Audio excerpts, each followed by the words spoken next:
Welcome to grim fiction, where darkness meets tranquility. Here, we weave haunting tales set to the soothing sound of rain, perfect for those who crave a touch of the eerie to drift off to sleep. Every night, immerse yourself in new stories that blend the mysterious with the calming, transforming your nights into a journey through the shadows. Subscribe now and let the rain carry you into a world of chilling tales posted daily, just for you. The road leading into Black Hollow was rougher than they'd expected. The crumbling asphalt was choked with weeds, and the forest that pressed in on either side of the road seemed thicker than it had on the map. Jenna, who sat in the back seat, leaned forward and peered through the windshield. "Are you sure this is the right place?" she asked. Nick, who was driving, grunted. "Unless you know another Black Hollow, this has to be it." Aiden, riding shotgun, held the map in his lap. He traced the path with his finger one more time, then glanced up at the cluster of roofs barely visible in the distance. "We're close. It should be just ahead." Jenna frowned. "It doesn't look like there's much left. "Are we sure anyone even lived here?" Nick laughed, the short, humorless sound. "Of course they lived here. Just not anymore. You read about the same thing I did.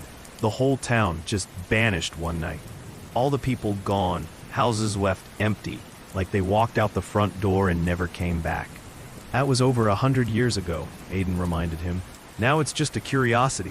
Some historians think it was a plague or some kind of mass exodus. There are theories about cults and secret government experiments, but nothing's proven." Jenna shuddered. "Doesn't mean it's not creepy." They rounded a bend in the road, And the town appeared before them. What remained of it anyway? Black Hollow was nothing more than a handful of leaning buildings, roofs caved in, windows shattered. The main street, once lined with shops and homes, was now overrun with thick, gnarled roots and ivy. A broken church steeple loomed at the far end of the street, its bell missing, the wood rotted. Nick pulled the car to a stop in what might once have been the town square. The silence was suffocating. No birds, no insects, just the faint sound of the wind through the trees and the occasional creak of a loose board. "This place is seriously abandoned," Jenna muttered. Nick grabbed his backpack and stepped out. "That's what we came here for, isn't it? A real abandoned ghost town. How often do you get to see one of those up close?" Jenna and Aiden exchanged a look before following him. The air felt heavier out here, as though the trees themselves were holding their breath. They stood in the square for a moment, taking in their surroundings. There was no sign of life. No power lines, no vehicles, not even any birds nesting in the ruins. The silence pressed down harder with every passing second. Aiden broke it first. "Let's take a quick look around, then head back to camp." "I don't want to get caught out here after dark." Nick grinned. "What's the matter, Aiden? Afraid of ghosts?" But Jenna didn't laugh at the joke. She was staring down the street, her face pale. "No, but what if the stories about this place aren't just stories?" The three of them stood there for a moment longer, the only sounds the creak of the old buildings and the faint rustle of leaves in the breeze. They were together, surrounded by sunlight, but the shadow of Black Hollow's legend already loomed over them. The sun dipped lower in the sky, casting long shadows over Black Hollow's skeletal remains. Nick was the first to break the silence as they walked down the overgrown main street, his voice carrying an edge of unease despite his usual bravado.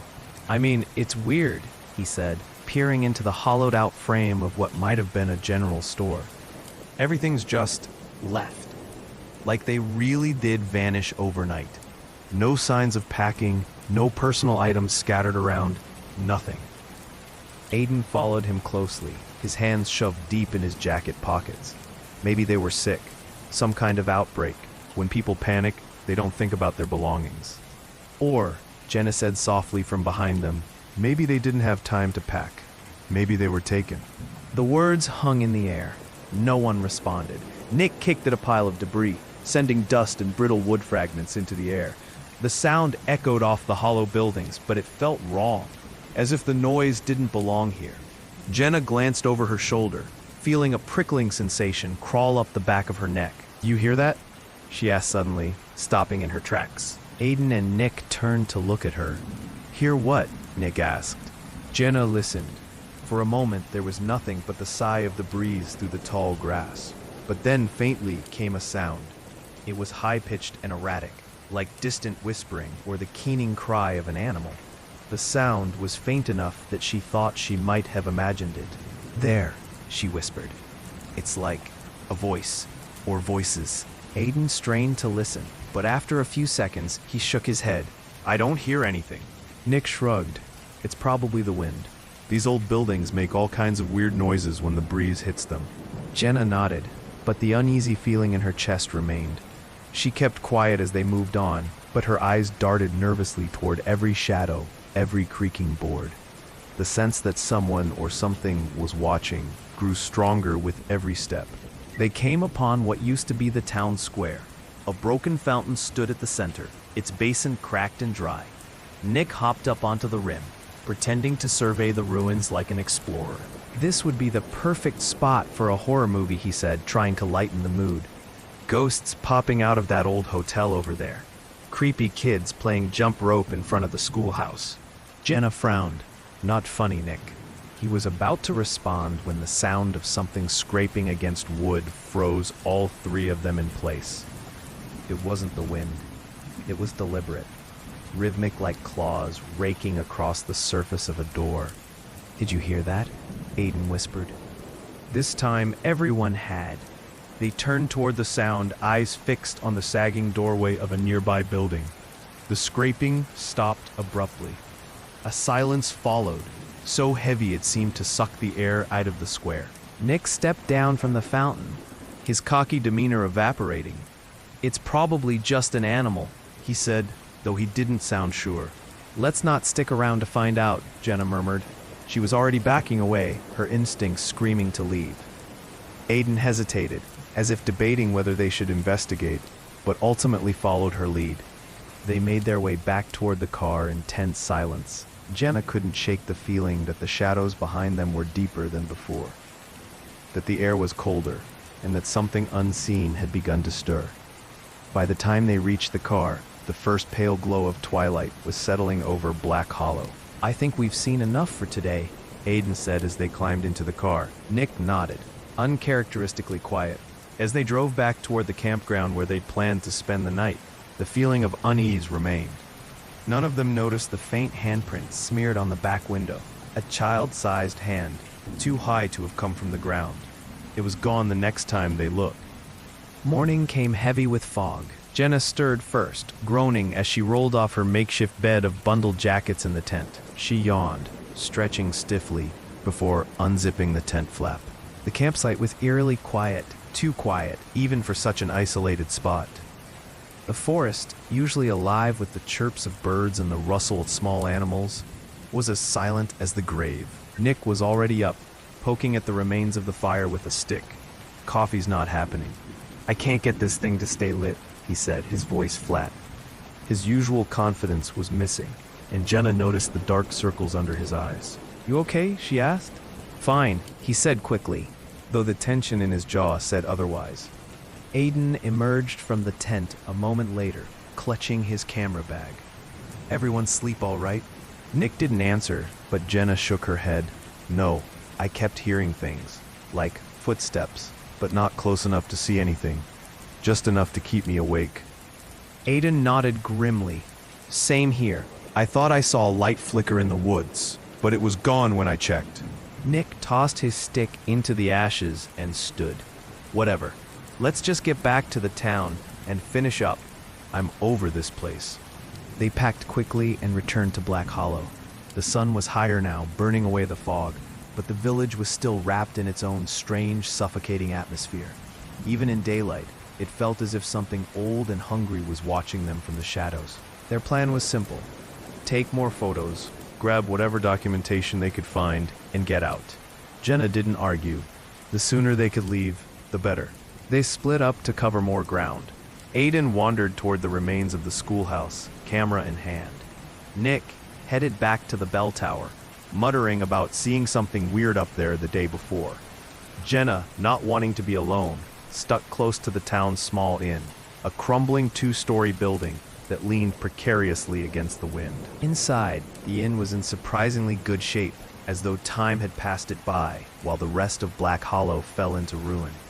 Dust hung thick in the air, but the floorboards felt solid, and the furniture, what little remained, was mostly intact. Jenna walked carefully, brushing aside cobwebs and testing each step before committing her weight. She made her way to what had once been the front desk. A small bell sat on the counter, tarnished but otherwise untouched. She ran a finger over it, but before she could press it, her eyes fell on a leather-bound book sitting just behind the desk.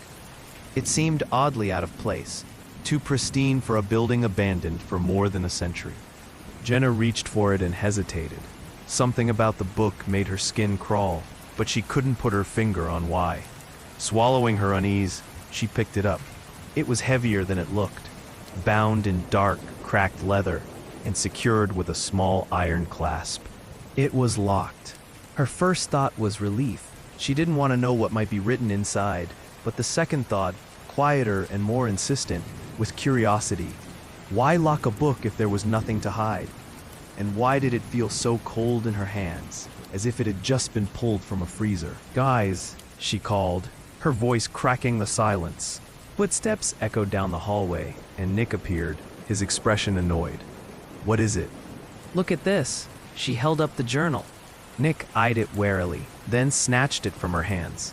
"What's the big deal? It's just a book." He tugged at the clasp. "Locked? That's weird."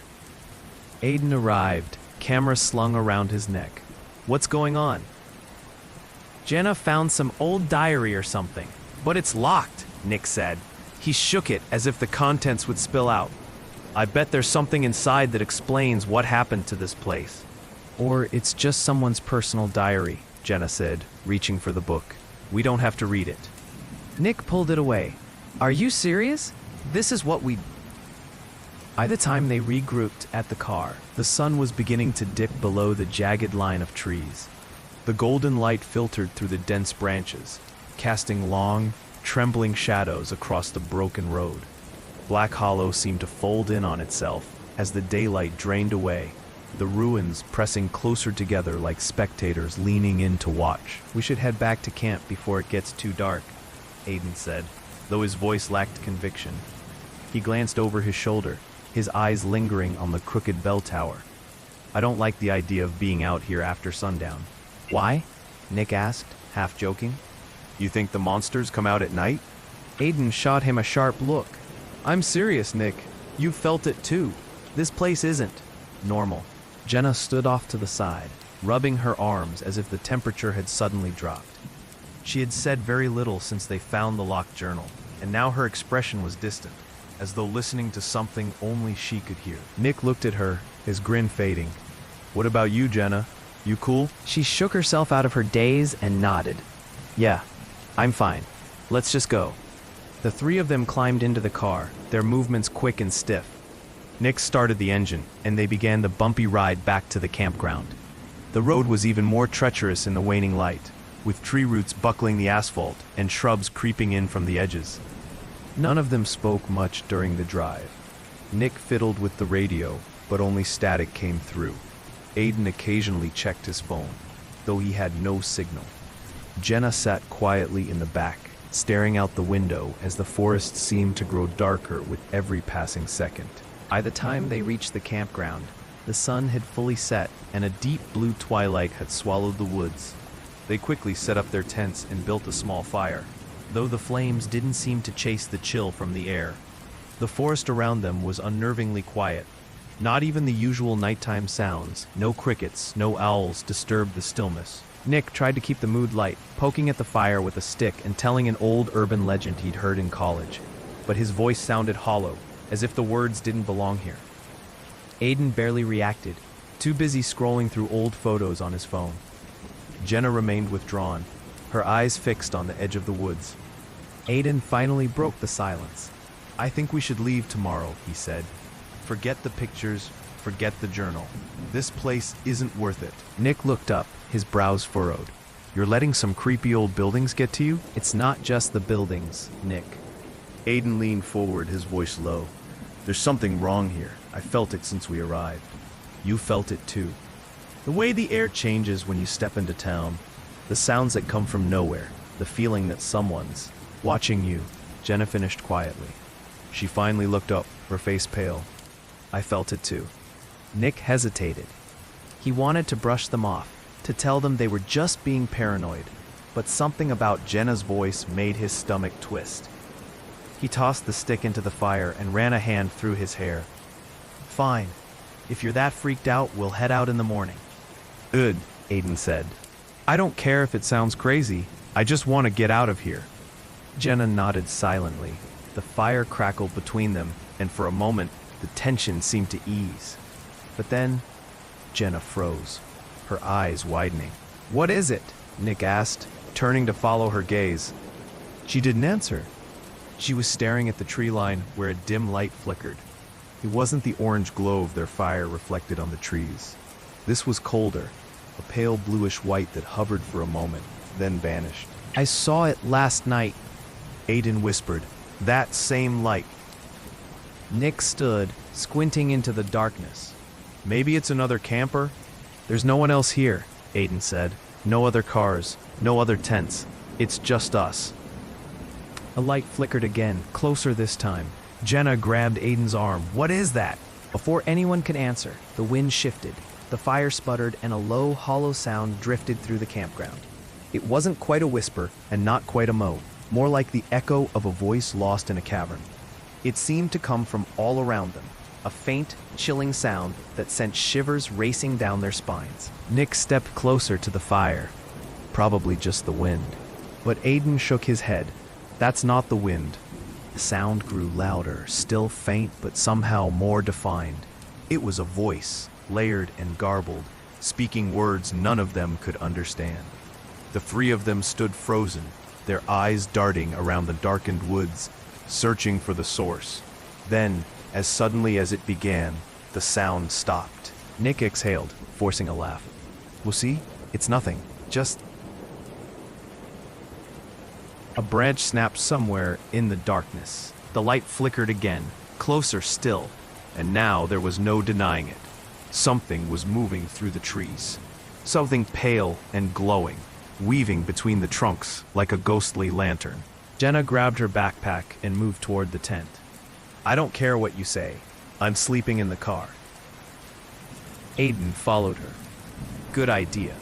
Let's pack up what we can and leave first thing in the morning.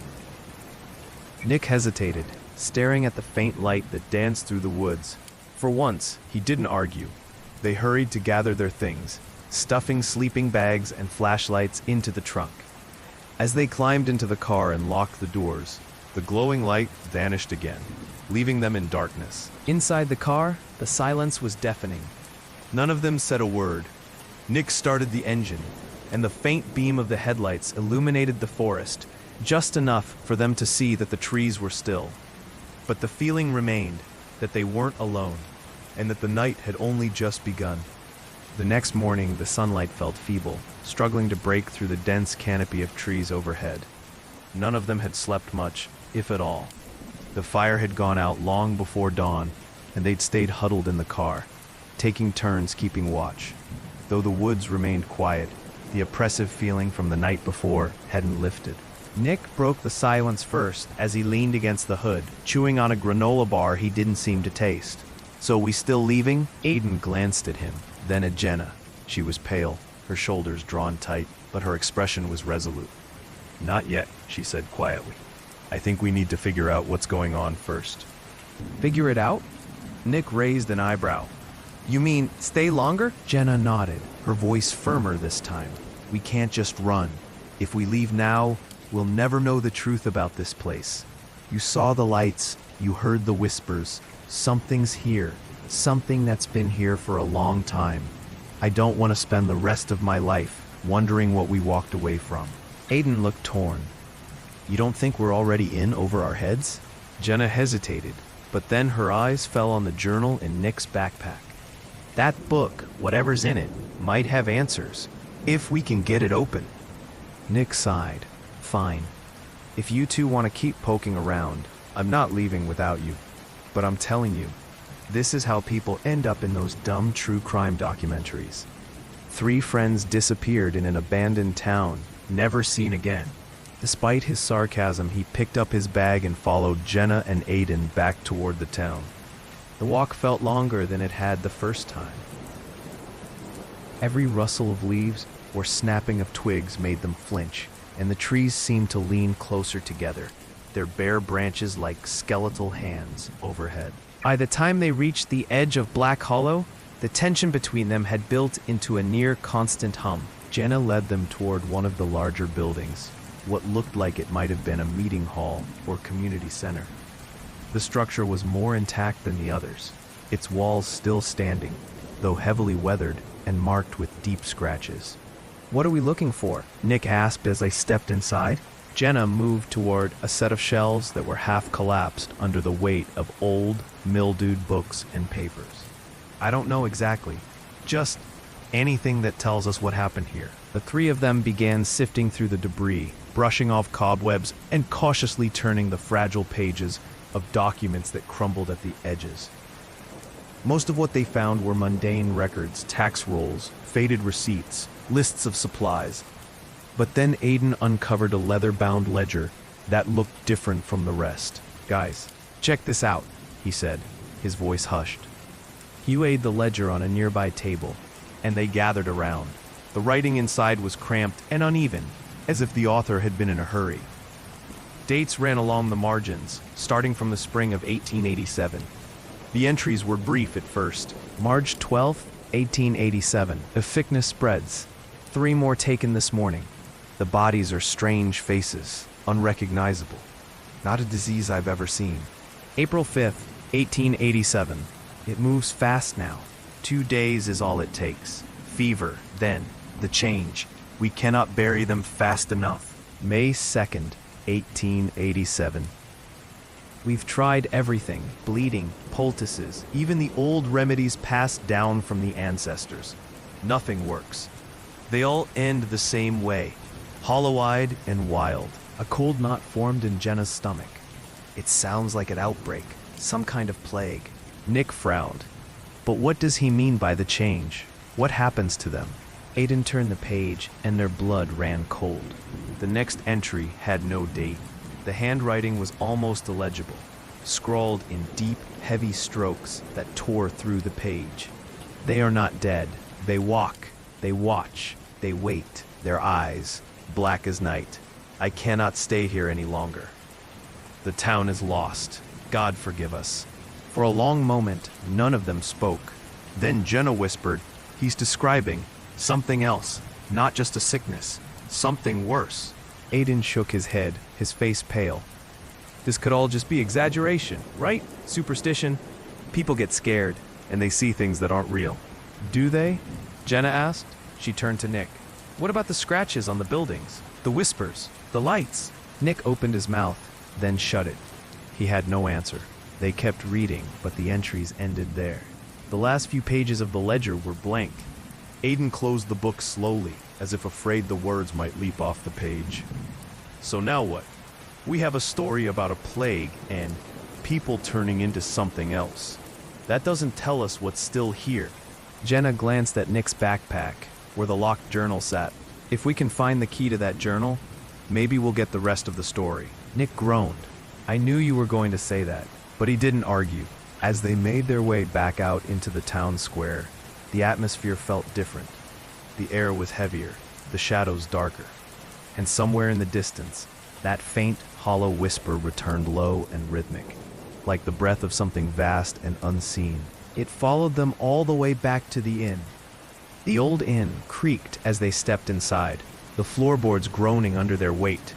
It had been unsettling enough during the day, but now, with dusk falling outside, and the gray light fading fast, the building felt more alive than it should. Every sound, the scrape of a shoe against wood, the rustle of fabric, seemed to echo twice as loudly. They gathered in the main room near the front desk, where Nick had placed his pack containing the locked journal. Jenna sat cross-legged on the dusty floor, fiddling with a small screwdriver she'd found in the car. Aiden hovered near the window, peering out every so often, while Nick paced impatiently. What exactly are we looking for again? Nick asked, his voice cutting through the tense silence. Jenna glanced up. If the journal has a key, it might be in this building. People used to keep things like that close. It could be behind the desk, or maybe upstairs in the office. Nick frowned. And if we don't find a key, then we figure something else out, Aiden replied, still watching the encroaching darkness outside. His voice was distant, distracted. It's not like we have a lot of options. Nick groaned but stopped pacing. He grabbed his flashlight and gestured toward the stairs leading to the second floor. Fine, I'll check the office or whatever's up there. You two keep poking around down here. Jenna looked hesitant. Don't go far. Nick waved her off. It's just upstairs. I'll yell if I find something. He disappeared up the steps, his flashlight casting long, flickering beams of light as he ascended. Jenna and Aiden resumed their search, though the tension in the room was palpable. The growing shadows seemed to crawl closer, as if the walls themselves were alive. I think he's right, Aiden muttered, finally stepping away from the window. If we don't find the key soon, we need to leave. This place is getting worse. Jenna didn't respond. She was still focused on the drawer she was attempting to pry open, though her movements were tense and deliberate. Aiden moved toward her, trying to help. But just as he reached her side, the lights in his flashlight flickered and went out. Damn it, he muttered, smacking it against his palm. The beam sputtered, then failed completely. Check the batteries, Jenna suggested, not looking up. Aiden opened the casing and fumbled in the dim light, but as he did, a faint sound echoed through the room. It was soft at first, barely more than a breath, but it grew louder, an irregular tapping, like fingernails against glass. What's that? Aiden asked, his voice barely above a whisper. Jenna froze. The tapping continued, slow and deliberate, coming from the direction of the front desk. Aiden shined his now working flashlight toward the desk, but there was nothing there. The light revealed only the worn wood and the backpack sitting on top. Nick? Jenna called, her voice unsteady. There was no reply. Aiden moved toward the desk, scanning the area with his flashlight. The tapping stopped abruptly, leaving a silence that felt thicker than the air around them. Jenna rose to her feet, the small screwdriver clutched tightly in her hand. Maybe he's upstairs and didn't hear. Before she could finish, the building groaned, a deep shuddering sound that reverberated through the walls. The lights of their flashlights flickered again, and a chill swept through the room. Aiden spun toward the stairs. Nick? Hey, are you still up there? No response. Jenna and Aiden exchanged a nervous glance before moving toward the staircase. The wood felt unsteady beneath their feet, each step creaking louder than the last. The second floor was shrouded in shadow, the hallways branching out like veins into the heart of the building. Nick! Jenna called again, her voice strained. She pushed open a door at random, revealing a dusty room filled with broken furniture. Empty. Another door led to a closet, then a narrow hallway that dead-ended in a pile of collapsed timber. He wouldn't have gone far, Aiden said, trying to sound confident, but failing. His flashlight trembled in his hand. Jenna opened another door. This one led to a room with a shattered window. The glass was scattered across the floor, and the curtains billowed inward, though there was no breeze. At first glance, it looked empty, just another ruined space. But then, her flashlight swept over the far corner, and she froze. There were scratches on the floorboards, long, deep gouges that seemed to form a deliberate pattern, a spiral. Jenna took a step closer, but Aiden grabbed her arm. What are you doing?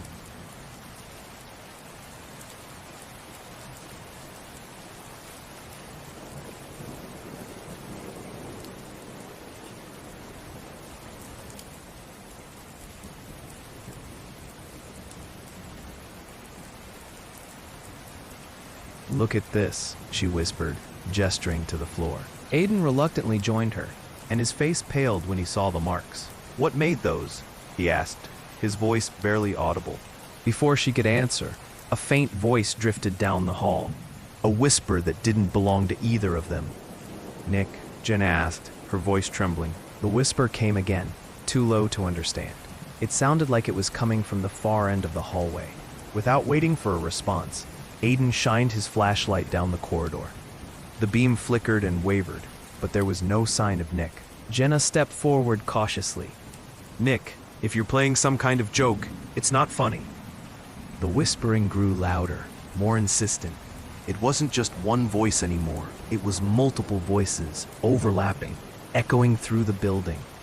Jenna and Aiden exchanged another look, then moved toward the sound. They found nothing. No Nick, no figures in the dark, just the cold, empty hallways and the scratches on the floor. When they finally returned downstairs, the inn was silent again. But Nick was gone. His backpack was still sitting on the desk, the locked journal tucked inside, but there was no trace of him. No footprints leading outside. No sign of struggle. Nothing. Jenna's hands shook as she clutched the screwdriver. Aiden tried calling Nick's name again, but his voice faltered and died in the empty space.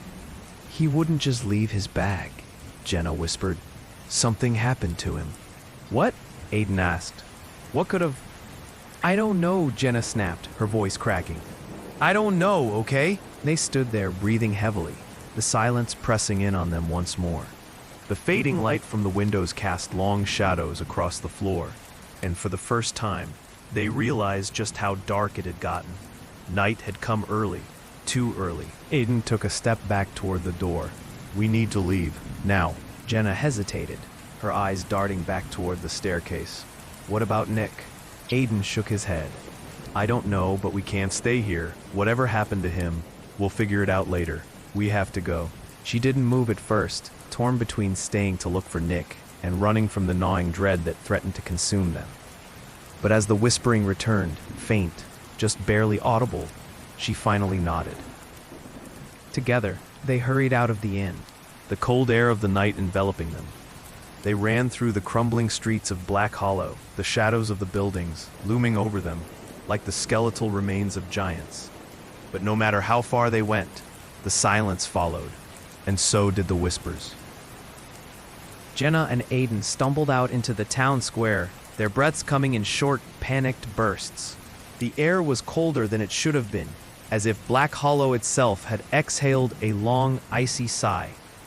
The bell tower loomed at the far end of the square, its crooked silhouette standing stark against the faint light of a waning moon. We can't just leave him, Jenna whispered, clutching the straps of her backpack. Her voice was tight, trembling. Jenna, he's gone, Aiden replied. His own voice carried a desperate edge, but he wouldn't meet her eyes.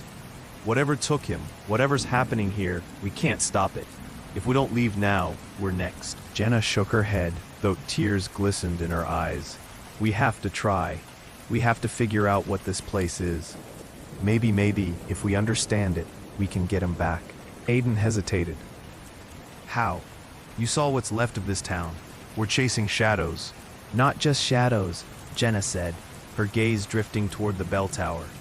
Nick said he saw something weird up there yesterday. What if he was right? What if the answers are there? Aiden frowned. You want to go back into the town, into that bell tower, after what just happened? Yes, she said, her voice firmer now. Because we can't just run away. Not yet. Aiden stood silent for a moment, torn between the instinct to flee and the pull of Jenna's determination. Finally, he nodded, his shoulders sagging in resignation. Fine, but we do this fast. They crossed the square, their flashlights cutting through the heavy shadows. The bell tower loomed taller with every step, its pointed roof sagging slightly, the wooden frame weathered and gray. As they reached the base, Aiden shined his light on the warped door.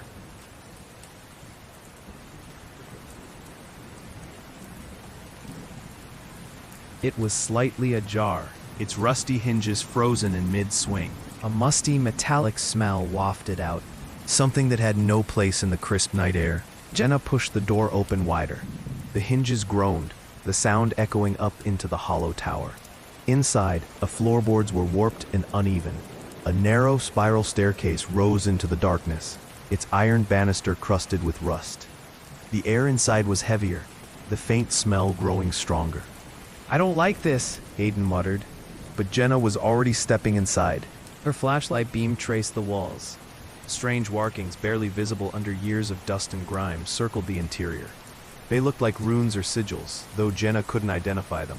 She reached out, her fingers hovering just above the surface, and the air around the marks seemed colder. "Look at these," she whispered, pointing them out to Aiden. "Do you see?" He nodded reluctantly. "Yeah, it's weird." The whispers started again, soft, distant, but undeniably there.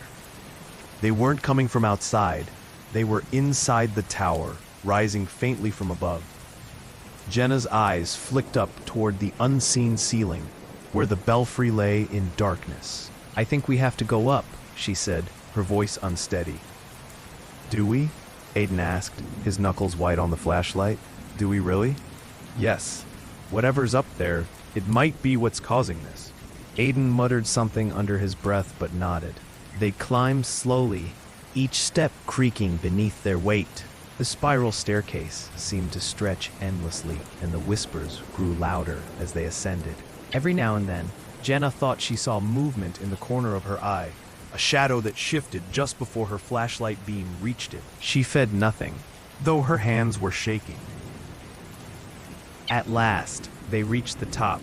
The belfry was an open, circular platform, the large bell that once hung there, now lying on its side. The wood was splintered and charred in places, as if a fire had been set and then abruptly extinguished. The runes covered nearly every surface, carved into the beams, scrawled onto the floorboards. But it was the altar in the center that caught their attention. It was small and crude, made of roughly stacked stones that looked damp in the faint light.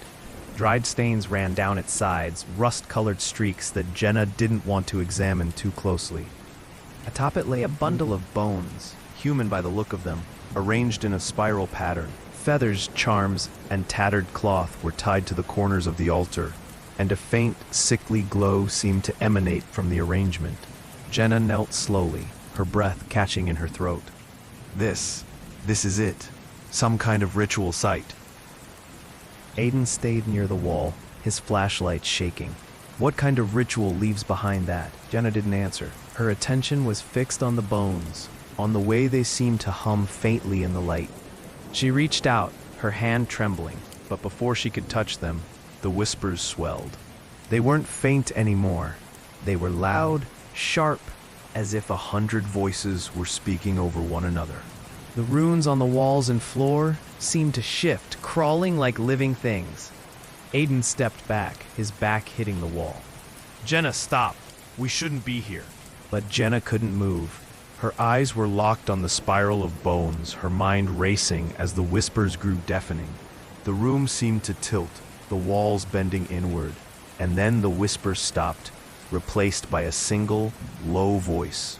"Oh, disturbs." The voice was deep, guttural, more felt than heard. Jenna scrambled backward, nearly falling into Aiden, as a shadow darker than any she'd ever seen rose from the center of the room. It wasn't a figure, not exactly, just a shifting, pulsing mass of black that seemed to absorb all light.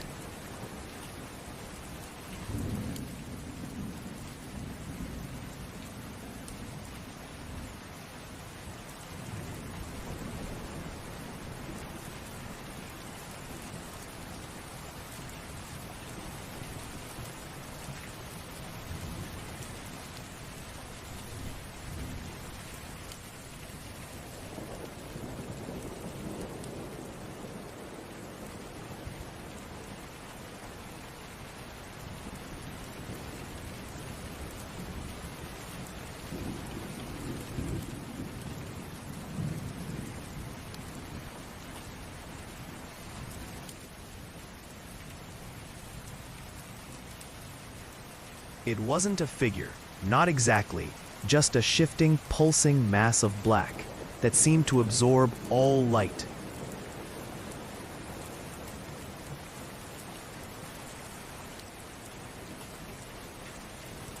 The runes on the walls flared, then faded, as if the energy was being sucked into that void. Jenna and Aiden were frozen, staring at the thing that now filled the room. and then with a sound like cracking bones, it surged forward.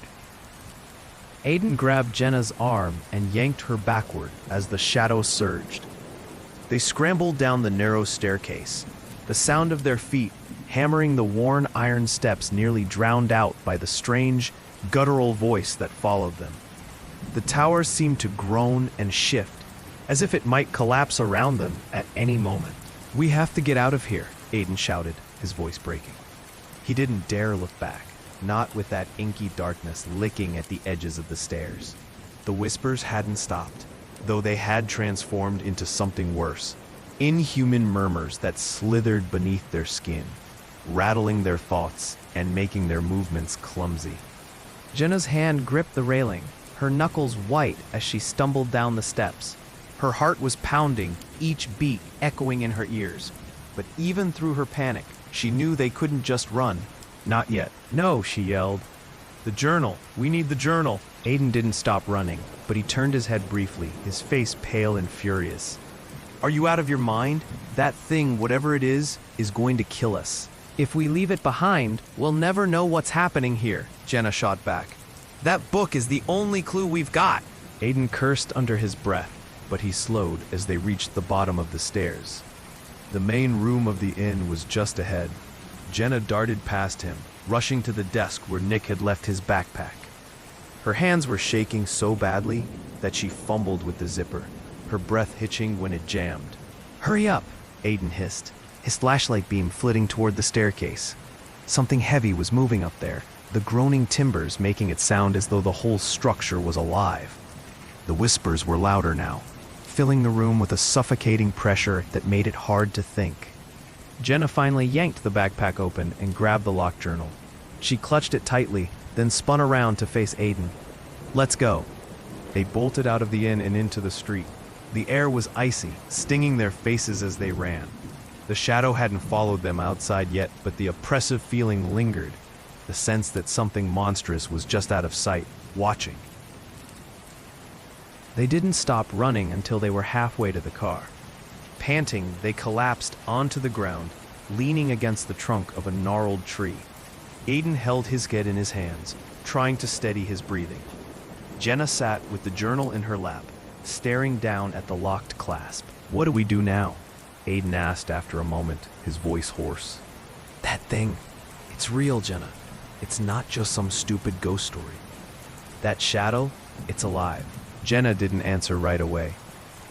She was still staring at the journal, her mind racing. She remembered the writings in the ledger, the frantic scrawls about the change, and the warning that the townsfolk were not dead. She thought about the bones they'd seen in the bell tower, the ritual altar, the strange symbols etched into the walls. This place wasn't just abandoned, it was cursed. "I think the journal holds the rest of the story," she said finally, her voice barely above a whisper. "Whatever happened here, it's all in here." Aiden scoffed. "And what good does that do us if we can't even open it?" Jenna hesitated, her fingers brushing over the clasp. "Maybe we don't need a key." "What are you talking about?" She looked up at him, her eyes filled with a strange determination. That shadow, it felt like it was connected to the journal. When we were in the tower, it reacted to something. Maybe the journal isn't just a record. Maybe it's a lock of its own. Aiden frowned. "So what? You think we just open it and the shadow goes away?" "I don't know, but I do know that leaving now won't help. If we don't figure out what this thing is, if we don't finish what we started." She stopped herself, taking a shaky breath. "It might follow us. Whatever we unleashed might not stay here." Aiden opened his mouth to argue, but he didn't have a better idea. He glanced at the journal again, the leather dark and cracked, the clasp almost mocking them. "All right," he said quietly. "What do we need to do?" Jenna turned the journal over in her hands. "There's got to be something in the town we missed. Another clue. Another piece of the puzzle. We've got the ledger in the journal. Maybe something in the church or the schoolhouse. Maybe another marking somewhere that'll show us how to open this thing." "You want to go back?" Aiden said incredulously, "after what just happened?" "If we leave, we'll never know," Jenna said firmly. "And if we never know, we'll never stop looking over our shoulders." Aiden stared at her, his jaw clenched. Then he nodded. Fine, but we move fast. We get in, we find what we need, and we get out. No more splitting up, and no more climbing into towers. Jenna nodded, clutching the journal tightly. The whispers had faded, but she could still feel them in the back of her mind. They were growing closer to the truth, she was sure of it. But she also knew that the truth might be more terrifying than anything they had imagined. The sun was nearly gone when Jenna and Aiden made their way back to the church. The air had taken on a strange, metallic quality, and every step felt heavier, as though the earth itself were trying to hold them in place. Aiden kept glancing back toward the tower as they walked, his flashlight beam darting nervously across the crumbling buildings. Why the church? He asked, breaking the silence. If something was going to be hidden anywhere, wouldn't it be somewhere less obvious? Jenna shook her head. If this was a ritual site, it makes sense that they'd use the church, a place people already trusted, already gathered. If they were desperate, they'd turn to whatever they thought might save them, even if it was something dark. As they neared the building, its tilted steeple cast an imposing shadow over the square. The church doors hung half open, one of them barely attached by a single rusted hinge. They pushed through, cautiously, stepping into the cavernous space beyond. The air was colder inside, thick with the smell of damp wood and old stone. Long-forgotten pews lined the sides, most of them cracked and warped, their cushions rotted away. The altar at the far end was a simple slab of stone, its once polished surface now dull and pitted. Jenna aimed her flashlight at the walls. She was looking for the same marks they'd seen in the bell tower runes, symbols, anything that might tie the journal to the rituals. There, she said, pointing toward the altar. Carved into the stone, faint but unmistakable, were more of the strange runes. They were arranged in a circular pattern, and the center of the circle was blackened, as if burned. Aiden swallowed hard. This feels like a bad idea. Just keep an eye out, Jenna said, moving toward the altar. She set the journal down beside the carved circle and leaned in to get a closer look. Her fingers hovered over the surface, careful not to touch the symbols directly. Do you see any kind of a... Jenna stopped mid-sentence, her head snapping up. The whispers had returned, louder and more insistent. They echoed through the church, bouncing off the high ceiling and twisting into something almost musical. But the notes were wrong, jarring, sending shivers down her spine. Aiden spun around, his flashlight sweeping the room. The pews seemed to shift in the dim light, shadows pooling between them like thick ink. Jenna, we need to leave, right now. No, she said, her voice strained. This is what we need to do. There's something here, something tied to the journal. She picked up the book and held it above the carved circle. The whispers swelled, the air growing colder by the second. The runes seemed to shimmer faintly, and for a moment, Jenna thought she saw movement within the blackened center of the circle. Her breath caught in her throat. Aiden took a step back. Jenna, put it down. We don't know what. But before he could finish, a deep guttural noise reverberated through the church. It wasn't the whispers anymore. It was a single voice, layered and distorted, speaking in a language neither of them could understand. The sound was so low, it seemed to vibrate their very bones. The flashlight in Aiden's hand flickered and went out. Darkness fell. Jenna clutched the journal tightly, her knuckles white. She could feel the weight of the voice pressing down on her, filling her head with static. And then she saw it. At first, it was just a shape, a ripple in the darkness, like heat rising from asphalt. But it grew larger, more defined. The thing in the bell tower had been a shadow, an absence of light. But this was something else. This was an entity. It rose from the altar, towering over them, a mass of shifting void and glowing veins of crimson light. Its form never settled, always in flux, like liquid smoke. It had no eyes, no face, but she could feel its attention, its hunger. The whispers weren't coming from around them anymore. They were coming from inside it. "Run!" Aiden screamed, grabbing her arm. They bolted for the door, stumbling over broken pews and debris. The entity didn't follow, at least not in the way they expected. It didn't move toward them, but the air itself seemed to thicken, dragging at their limbs, slowing them down. The whispers grew louder, overlapping into a cacophony that made it hard to think. Jenna felt the journal vibrating in her hands, the clasp rattling as if trying to open on its own. They burst out of the church, gasping for air. The night was deathly quiet now, as though every insect, every bird had fled. Aiden doubled over, clutching his knees, while Jenna looked back at the church. The windows glowed faintly with that sickly crimson light, and she could still see the outline of the entity within, shifting and writhing. What was that? Aiden panted. What is that thing? Jenna didn't answer. Her hands trembled as she clutched the journal, her mind racing. Whatever they had just faced, it was no mere spirit, no simple haunting. It was something ancient, something powerful. The journal held the key, she was sure of it. But unlocking it might unleash something far worse than they had ever imagined. The two of them didn't stop running until they reached the edge of the square. Jenna collapsed onto a fallen beam, her breath coming in sharp, ragged gasps. Aiden crouched beside her, his hands pressed to his knees, as if the effort of standing had become too much. "We need to leave," he managed, his voice tight and uneven. "Whatever's in that journal, it's not worth our lives." Jenna didn't respond immediately. The journal felt heavier than ever in her hands, the leather cool and slick against her damp palms.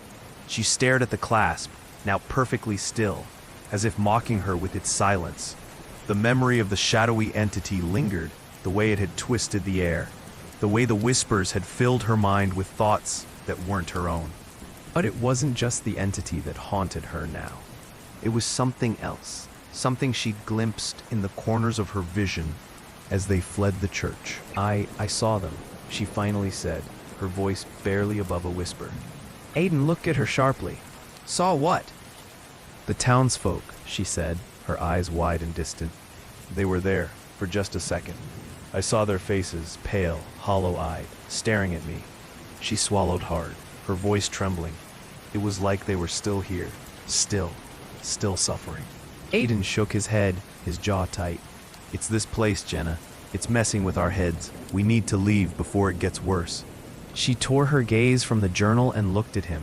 No, you don't understand. I saw what happened to them, or at least part of it. They were sick, just like the ledger said. But it wasn't just a disease. Her voice lowered further, as if she didn't want the night to hear. It changed them.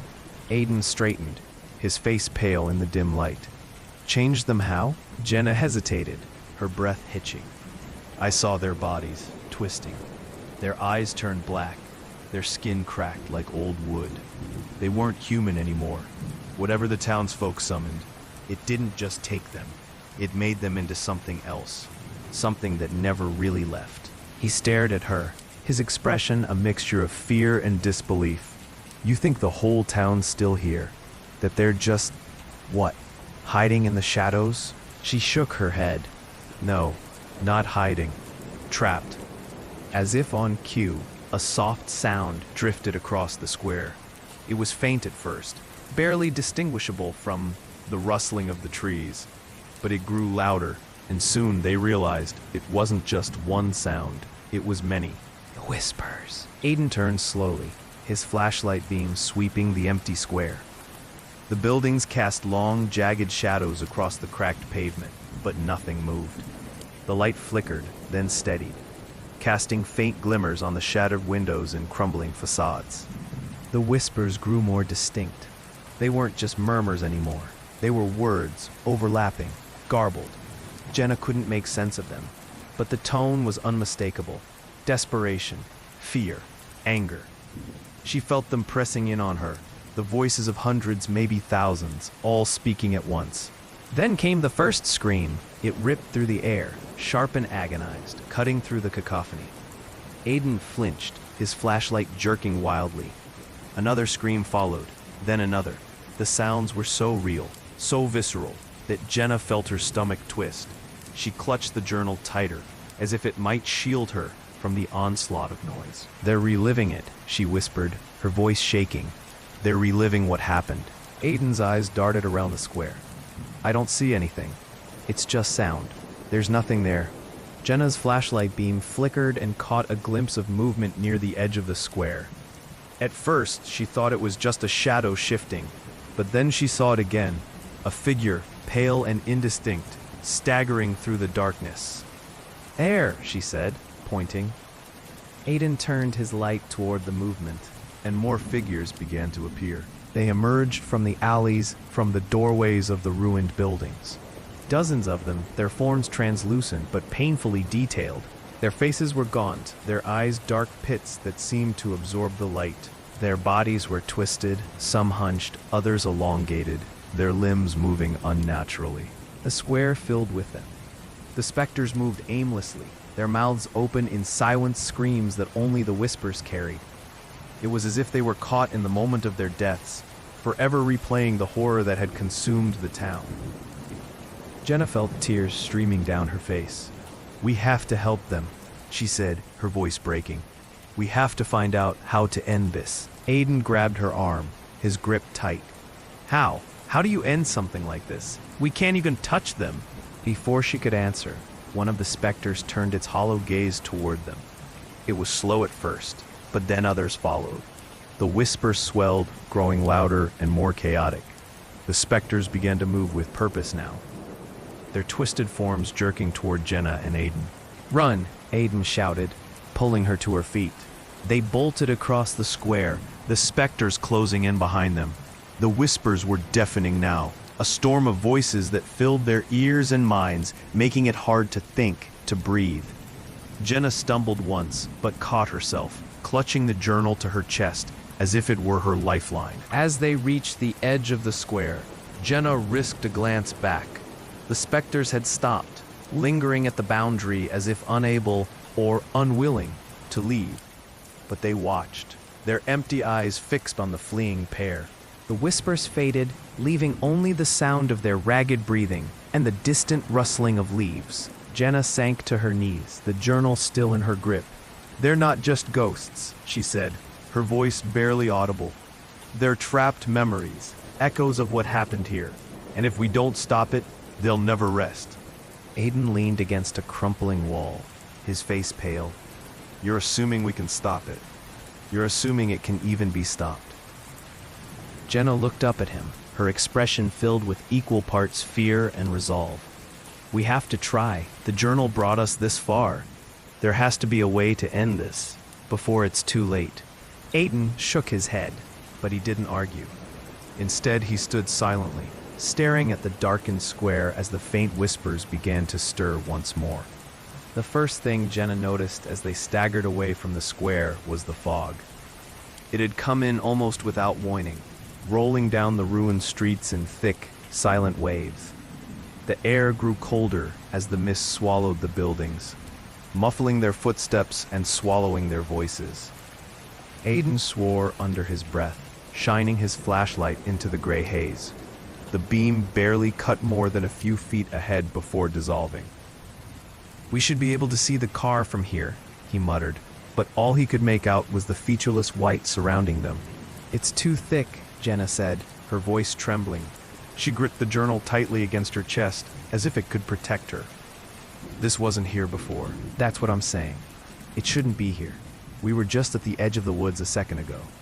Aiden swung the flashlight to the left, then the right, but there was no sign of the tree line. The fog stretched in every direction, blanketing everything in its heavy, oppressive stillness. "We'll retrace our steps," he decided. "We came straight from the car, so if we turn back and walk in a straight line—" "No," Jenna said suddenly, cutting him off. He turned to look at her, his brow furrowed. "What do you mean, no?" "It's not going to work. Don't you feel it?" Her voice was tight, almost frantic. She glanced over her shoulder, her eyes darting into the fog. "We're not going to find the car." Aiden let out a shaky breath. "Jenna, that doesn't make any sense. It was right behind us. We just need to stay calm." And a low, distant sound drifted through the mist. It was faint at first, like a breeze stirring fallen leaves, but it quickly grew louder. A scraping, dragging noise, as if something heavy and wet was being pulled over the ground. Both of them froze. Aiden raised the flashlight, his hand shaking. "Did you hear that?" Jenna nodded, her grip on the journal tightening. We need to move, now. They turned and started walking, their footsteps quick and unsteady. The fog clung to them, the damp air wrapping around their faces like a cold hand. The sound followed them, slow, deliberate, scraping closer with every step. It wasn't just behind them anymore. It seemed to echo all around, coming from every direction. Aiden stopped abruptly, holding his arm out to stop Jenna. "Wait," he said. "Listen." The sound stopped too. The silence was even worse. Jenna's heart pounded in her chest, and she could feel the sweat on her palms, slick against the leather of the journal. She wanted to run, to keep moving, but Aiden was standing perfectly still, his head cocked to the side. "Do you hear it now?" he whispered. She shook her head. "No. What are you doing?" A sudden noise, louder this time, cut her off. A clattering, like bones rattling together, followed by a deep, guttural sigh. Jenna clamped a hand over her mouth to stifle a scream. Aiden stepped back, his flashlight beam swinging wildly through the mist, illuminating nothing but the swirling gray. What is that? She whispered, her voice barely audible. Aiden didn't answer. He turned and started walking again, faster this time, his free hand outstretched in front of him, as if he could push the fog away. Jenna hurried after him, her breathing shallow and quick. The journal felt heavier and heavier in her arms, and she couldn't shake the feeling that something was watching her. They kept moving, their steps echoing faintly in the dense air. The fog seemed endless. The town had vanished. The square, the woods, everything was gone. It was as though they were walking in circles, trapped in some endless void. Even the faint glow of the moon was hidden, leaving them in a disorienting, colorless world. "I don't understand," Aiden muttered. "We should have reached something by now. A building, a tree, anything." "We're not getting out," Jenna said quietly. Aiden turned sharply. "Stop saying that. We will get out." Jenna shook her head. "No, we've been walking for too long. It's like the town isn't letting us leave." "That's ridiculous." "Is it?" she asked. "This fog came out of nowhere. We were right at the edge of the woods, and now it's gone. What if this is the curse? What if this is why no one ever came back?" Aiden didn't respond. He was staring into the fog, his lips pressed into a tight line. The flashlight flickered again, then stabilized. The dragging sound returned, faint but constant, closing in around them. Jenna reached out and grabbed his sleeve. "We have to find shelter, somewhere we can stay until what?" Aiden snapped, his voice rising. "Until it kills us? Until we disappear like Nick? We need to get out of here now, Jenna."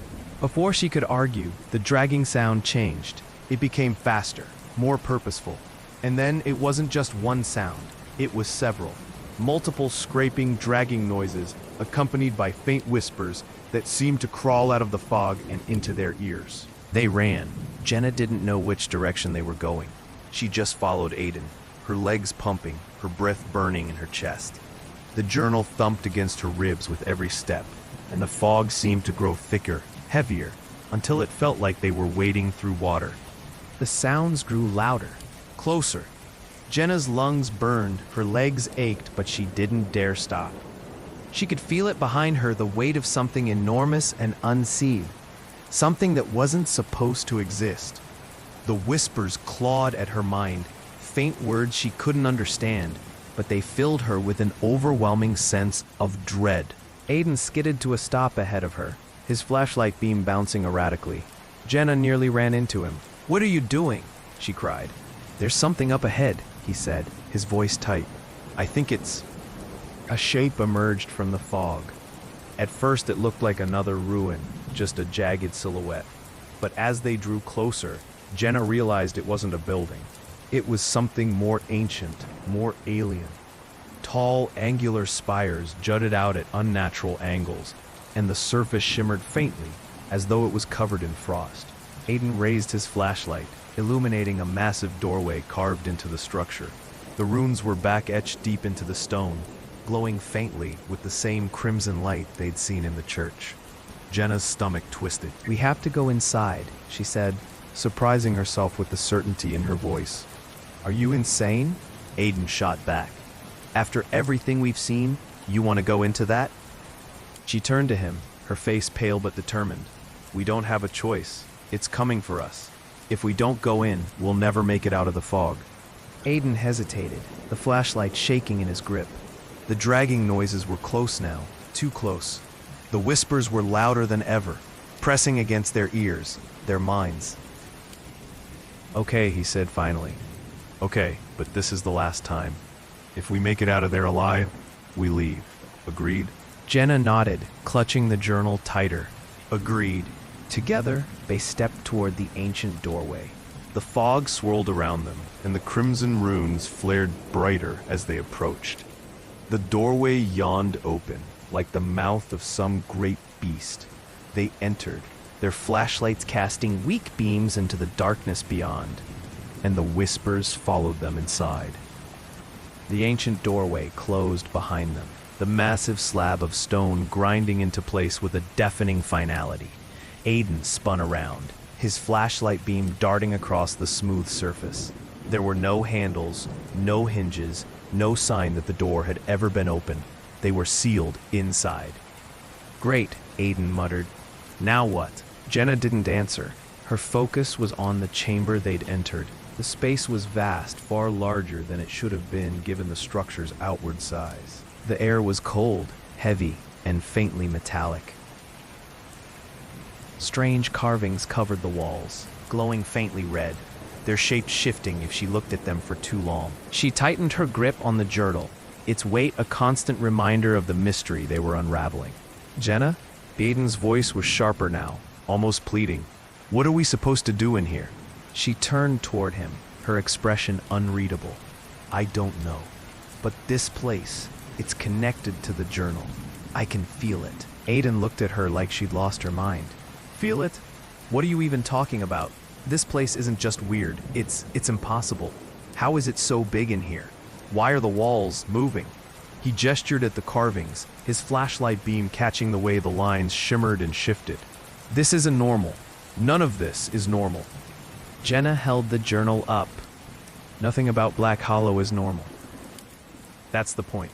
This whole town, this place, it's not just cursed, I think it's disconnected from time, from reality. She paused, struggling to put her thoughts into words. It's like the people who lived here tried to summon something. Maybe to stop the plague, maybe to save themselves. But it didn't work. Instead, they brought whatever this is. Aiden rubbed his face with one hand, his other still clutching the flashlight. You think they summoned a monster? Not a monster, Jenna said quietly. Something older. Something that doesn't belong in our world. I think they were desperate. Maybe the plague wasn't just a disease. It was something bigger. Something they thought they could bargain with. The walls seemed to hum faintly, the glowing lines pulsing in time with her words. Aiden shivered. If they tried to bargain with it, they failed. Miserably. Or maybe it never intended to bargain, Jenna said. It just wanted in. And once it got here, it consumed them, changed them. Aiden's flashlight flickered, the shadows in the chamber growing darker. Changed them into what? Jenna hesitated, the memory of the specters in the square flashing in her mind. Into echoes, trapped between life and death, between time and space. Maybe it feeds on them, or maybe they're just byproducts of its presence. Aiden stared at her, his jaw clenched. So why hasn't it just killed us? Jenna's fingers tightened on the journal. Maybe it doesn't need to. Maybe it's waiting for something. Something we haven't done yet. A faint sound rose in the chamber, low and rhythmic, like a heartbeat echoing through the stone. The carvings on the walls shifted again, the glowing lines twisting into new patterns. Aiden stepped back, his flashlight beam shaking. What the hell is that? Jenna didn't move. She watched as the patterns formed a spiral on the far wall. At the center of the spiral, a single symbol flared bright, brighter than all the others. It was the same symbol she'd seen on the altar in the bell tower, the same symbol etched into the clasp of the journal. I think it's showing us what to do, she said, her voice trembling. Aiden shot her a disbelieving look. Showing us? It's a giant glowing wall, not a... Before he could finish, The chamber shook. Not violently, but enough to make the ground tremble beneath their feet. The glow in the walls pulsed once, then faded slightly. The heartbeat-like sound grew louder, reverberating through the space. Jenna stepped forward. "The journal," she said. "It's reacting to the journal. It's like it's a piece of this place." "You think the journal is part of whatever this is?" Aiden asked, still holding his flashlight toward the glowing spiral. She nodded slowly. "I think that's why it was locked. The townsfolk tried to seal something inside it, a piece of the entity, or maybe the instructions to banish it. Something powerful enough to stop whatever they summoned. And it just stayed here, waiting for someone to open it," Aiden said bitterly. "Perfect." Jenna turned toward him. "Aiden, if we can figure out how to open it." "No." He cut her off, his voice sharp. "We don't know what's in there. What if opening it makes things worse? What if it's exactly what that thing wants?" She hesitated, her resolve wavering. "I don't know," she admitted. "But if we leave now, we'll never know. The fog will keep us trapped. The whispers, the shadows, everything we've seen won't just stop. It'll keep going, and it might even follow us." Aiden stared at her, then at the journal. He exhaled slowly, his flashlight shaking slightly as he lowered it. "If we do this, we do it fast, and if things go bad, we run. Got it?" Jenna nodded, though her heart was racing. She turned back toward the glowing spiral on the wall. It was still pulsing faintly, the symbol at its center, bright and steady. Holding her breath, she placed the journal on the ground before it. The heartbeat sound grew louder. The walls seemed to lean inward, the air growing heavier. Jenna hesitated, then reached out and touched the clasp on the journal. It was warm, almost burning hot, but she didn't pull her hand away. The moment her fingers made contact, the chamber erupted with light. The light wasn't blinding, but it was overwhelming, pulsing waves of red and orange that turned the chamber's walls into a kaleidoscope of shifting shadows. The runes spiraled outward from the center symbol, crawling across the stone like veins, their glow brightening as the journal reacted. The clasp snapped open on its own, the sound sharp and mechanical, as though gears were shifting inside the leather. Jenna's breath caught. The pages of the journal fluttered, though there was no wind, and the faint heartbeat sound in the chamber quickened. She hesitated, her hand trembling, as she moved to open the cover. "Wait," Aiden said, his voice tight. He grabbed her wrist, his eyes locked on hers. "You don't know what's going to happen if you open it." "We've already gone too far," Jenna said, her voice steady despite the fear in her chest. "If we stop now, we'll be trapped forever, or worse." Aiden looked at her, his jaw tight, but then released her wrist. "Just be careful." She nodded and flipped open the journal. The handwriting inside was cramped and jagged, each word squeezed onto the page as if written in a frenzy. Some passages were scrawled so roughly that the ink had bled through the paper. As Jenna skimmed the first few entries, the language shifted. It started out as the same desperate notes they'd seen before, but as the pages turned, the words became cryptic, symbolic. Drawings appeared, spirals, runes, and intricate diagrams that mirrored the patterns on the walls. "It's all here," she whispered. "The rituals, the summoning. The last entries are instructions to undo it." "Undo it?" Aiden stepped closer, peering over her shoulder. "You're saying they had a way to stop this thing?" "I think they tried," Jenna said, "but something went wrong. The writing gets frantic near the end." She traced a finger along one passage. "It says they couldn't complete the banishment. Something about needing a final offering, but there's no details." "Final offering," Aiden repeated, his tone grim. "That doesn't sound promising." She flipped through the pages, scanning the dense text. "It might not mean what we think. An offering could be symbolic, not literal. If we follow these steps, we might be able to push it back, seal it away for good." Aiden rubbed the back of his neck. "You're sure about this?" "No," she admitted, "but it's all we have." Aiden sighed heavily, then squared his shoulders. "Fine, let's do it." Jenna began reading the steps aloud, her voice steady despite the rising tension. The instructions were complicated, specific sequences of movements, patterns to draw on the ground, lines of words to chant, in an ancient language she didn't recognize. Aiden helped as best he could, copying the runes onto the floor using a piece of chalk they'd found in the car. The chamber seemed to respond as they worked, the glowing lines on the walls pulsing brighter and the humming sound deepening into a low, resonant drone. "We're almost done," Jenna said, wiping her brow. Her hands were slick with sweat, and her heart pounded in her chest. The air was thick, making it hard to breathe, but she kept going. Aiden traced the final symbol into the stone, his hand shaking. "This had better work," he muttered. He stood back, joining Jenna in the center of the chamber. "What now?" Jenna opened the journal to the last page. "We say the words together." The final incantation was written in the same unfamiliar script as the runes. The letters seemed to shift as she read them, as though they were alive. She looked at Aiden. "Just repeat after me." He nodded, his expression grim. Jenna took a deep breath and began to chant. The words were harsh, guttural, and they scraped against her throat as she spoke them. Aiden echoed each line, his voice steady despite the trembling in his hands. As the incantation grew louder, the chamber seemed to come alive. The walls pulsed with light, the runes flared, and the low hum became a deafening roar. The entity stirred. At first, it was just a shift in the air, a dark ripple at the edges of the chamber. Then it rose, a towering mass of shadow and light, coiling like smoke and burning like fire.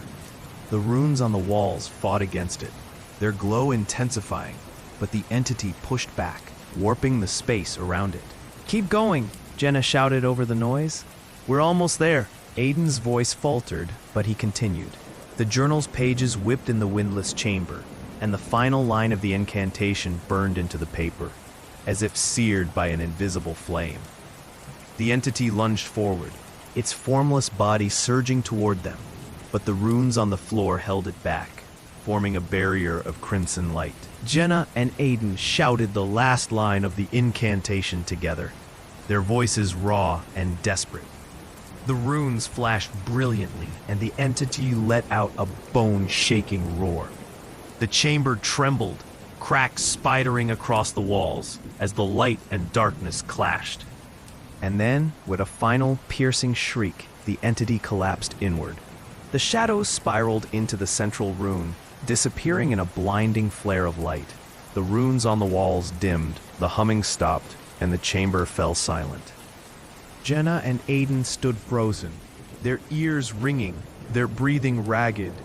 The journal was still in Jenna's hands, its pages now blank, as if it had given up all its secrets.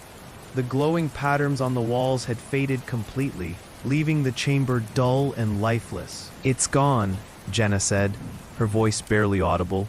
"I think we did it." Aiden didn't respond right away. He stared at the spot where the entity had been, his face pale and drawn. Then he let out a shaky breath and turned to her.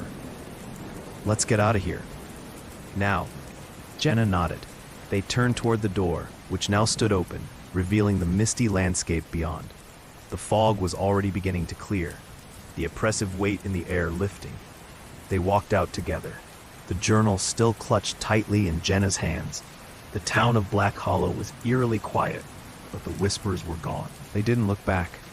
The quiet of Black Hollow was suffocating. The runes, the whispers, the shadowy figures, everything was gone. And yet the air felt heavier than ever, charged with something unseen, something waiting. The mist had lifted, revealing the hollowed-out buildings and broken streets beneath a dim, cloud-covered sky. Jenna and Aiden trudged through the ruined square, their footsteps echoing on the cracked pavement. "I don't understand," Jenna said softly, clutching the blank journal to her chest. "The ritual was supposed to seal it away." "Maybe it did," Aiden said, though he didn't sound convinced. His flashlight was still in his hand, but he didn't bother using it. The gray daylight offered enough visibility, but it didn't feel real. Maybe it's just gone, and this is all that's left. Jenna shook her head. "No, it's not that simple. The townsfolk didn't just disappear, Aiden. They were consumed by something. Changed. And if the entity's gone, where are they? Why aren't they free?" Aiden stopped walking and turned to face her. "Jenna, we're alive. We made it through the ritual. Whatever happened here, We're not a part of it anymore. We need to leave before... He cut himself off, glancing around the square. The silence seemed deeper now, oppressive. Before anything else happens. She didn't respond. Her mind was racing. The journal had gone blank, as if the entity had drained it of meaning. The symbols on the walls of the chamber had faded. But Black Hollow wasn't just a place, it was a wound, a scar left behind by something that had been pulled from another world. It wasn't enough to banish the entity. The ritual wasn't complete. "Jenna," Aiden said again, his voice sharp. "Are you listening?" "I think it needs something more," she murmured, staring at the journal. Her voice was distant, as though speaking to herself. That final offering, maybe it was never made. That's why the town is still broken. Aiden's face hardened. "Don't even start with that. You're not thinking straight." Jenna met his eyes. "I have to finish it." "Finish what?" Aiden snapped. "You're not a part of this. This isn't your town, your family, your curse. We did what the ritual said, and we survived. We're not sticking around to get killed just because you think..." "You saw them too," she said. Her voice wasn't loud, but it cut through his protests. "You saw their faces. You heard them crying out. We both did. And they're still here." Aiden ran a hand through his hair, stepping away. He paced in a tight circle before turning back to her. "I don't care. All right? I don't care what's still here. We've done everything we could. I just want to leave. I want to go home." Jenna didn't move. The weight of the journal in her arms felt like a judgment. She had wanted answers, and now she had them. The townsfolk's final act had been an incomplete one. The offering had never been made. Without it, the ritual was just a half measure. And leaving the town like this, leaving them trapped, felt like a betrayal. Aiden approached her again, his voice softer now. "Jenna, listen to me. If we stay, we're going to end up like them. You've seen what happens to people who get too close to this place. Nick, he's gone. Do you want that to happen to you? To me?" Jenna hesitated. Her heart pounded as she looked around at the ruins, at the crumbling facades of a town that had never truly died. The echoes of the townsfolk's final moments were gone, but their presence lingered like a stain. She thought of the bell tower, the runes, the shadows, the hollow eyes that had stared back at her. "Go," she said finally. Her voice cracked, but she forced the words out. "Get out of here, Aiden. You don't have to stay." His face contorted in confusion and anger. "What are you talking about? I'm not leaving you here. You have to." Her grip on the journal tightened. "If I don't finish this, it'll never stop. The town will keep pulling people in, trapping them. I can't let that happen. I need to do this." Aiden looked like he wanted to argue, but something in her expression stopped him. His shoulders slumped. "And if it doesn't work, what then?" Jenna met his gaze, her eyes resolute. "Then at least I'll have tried." For a long moment, neither of them spoke. Then Aiden stepped closer, put a hand on her shoulder, and said, "You'd better be right." "I hope I am," she whispered. He hesitated, then turned and began walking back toward the edge of the square. Jenna watched him go, her chest tightening with every step he took away from her. She wanted to run after him, to leave with him, to pretend none of this had ever happened, but she couldn't. She turned toward the center of the square. The air felt heavier here. The journal warmed in her hands. Jenna opened it once more, flipping through the blank pages until she reached the very back. The final entry had reappeared, as if waiting for her. The words were clear now, not symbols, not runes, just a single sentence. "The door closes with a gift." She knelt on the cracked pavement and placed the journal on the ground. The runes from the ritual were still faintly visible around her. Jenna took a deep breath and closed her eyes. She didn't know exactly what would happen next. She only knew that she was the last piece of the ritual, and the only way to set the town free was to give it what it had always needed. Her voice shook as she began to recite the incantation again. The runes around her flared to life. The air grew colder. The shadows shifted. And then, slowly, the light from the runes enveloped her. The runes burned so brightly, they seemed to sear through Jenna's closed eyelids. She felt the light envelop her, pulling her inward, and for a moment, it was as if she had left her body entirely. The cold, the fear, the weight of the journal, everything dissolved into pure, blinding white. When the light faded, the square was silent.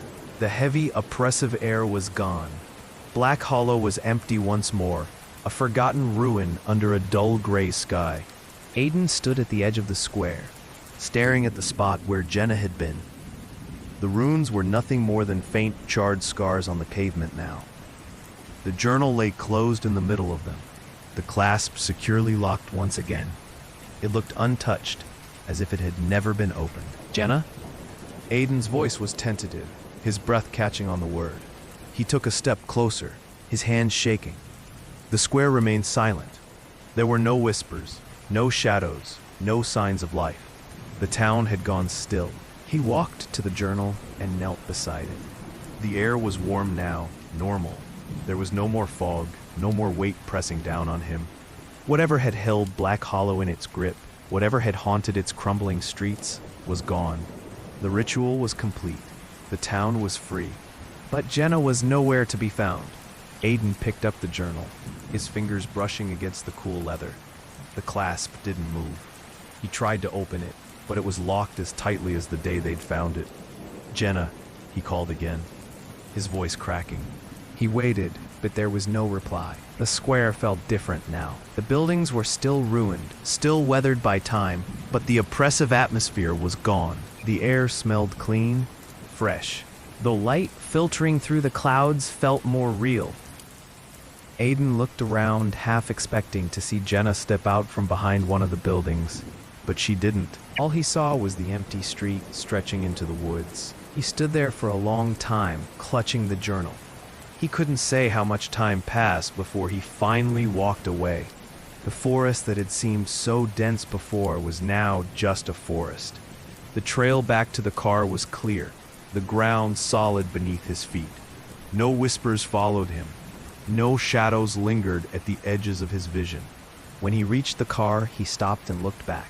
Black Hollow was hidden behind the trees now, but he could still feel its presence, not as a curse, but as a memory. A place that was no longer trapped, no longer haunted. Jenna had done it. She had set it free. Aiden climbed into the driver's seat and placed the journal on the passenger side. As he started the car, he realized he didn't know where he was going. His mind was a blur of relief, grief, and unanswered questions. The engine rumbled to life, and he pulled onto the road. As the town disappeared behind him, Aiden made a silent promise. He didn't know what he would tell people, or if he would tell them anything at all. But he knew one thing. Black Hollow would never claim another soul. It was just a ruin now, a place swallowed by time. And Jenna had given it peace. He drove on, the road stretching out before him, the journal still locked and silent beside him. Rain had turned it into a muddy mess, and they had to navigate puddles as they rushed to unload their belongings. Lily clutched her stuffed rabbit, Mr. Floppy, to her chest as she looked up at the house with wide eyes. "It's big," she whispered.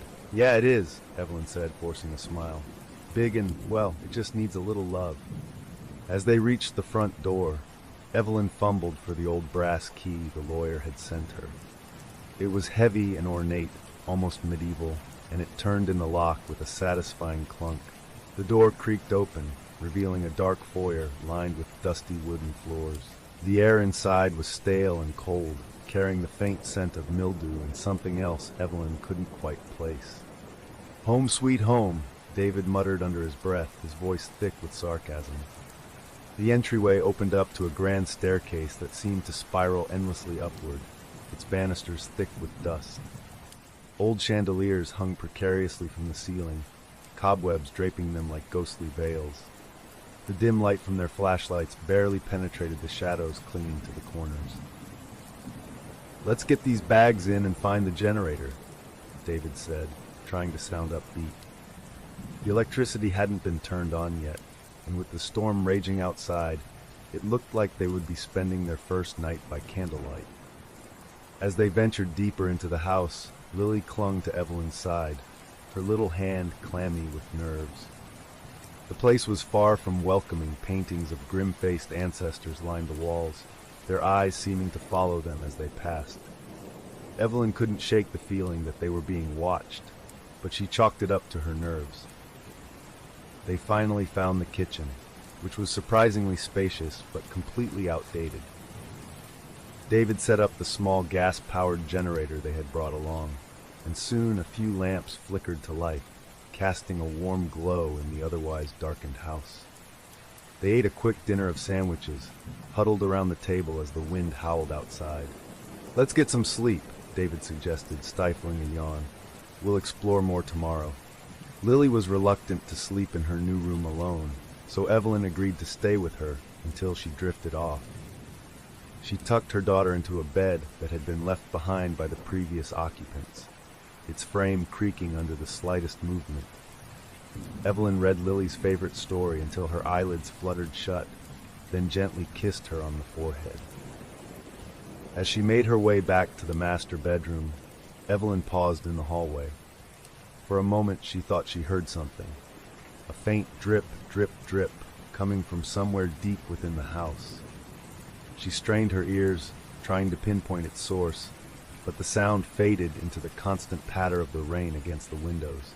Shaking off a chill, she joined David, who was already snoring softly, exhausted from the long day. She lay down beside him, the old mattress sagging beneath their weight. Sleep came quickly, but it was restless. In the early hours of the morning, Evelyn awoke with a start. The house was eerily silent now, the rain having ceased, but the sound was back. That maddening dripping, slow and steady, echoing somewhere in the darkness. She slid out of bed, careful not to wake David, and grabbed a flashlight from her nightstand.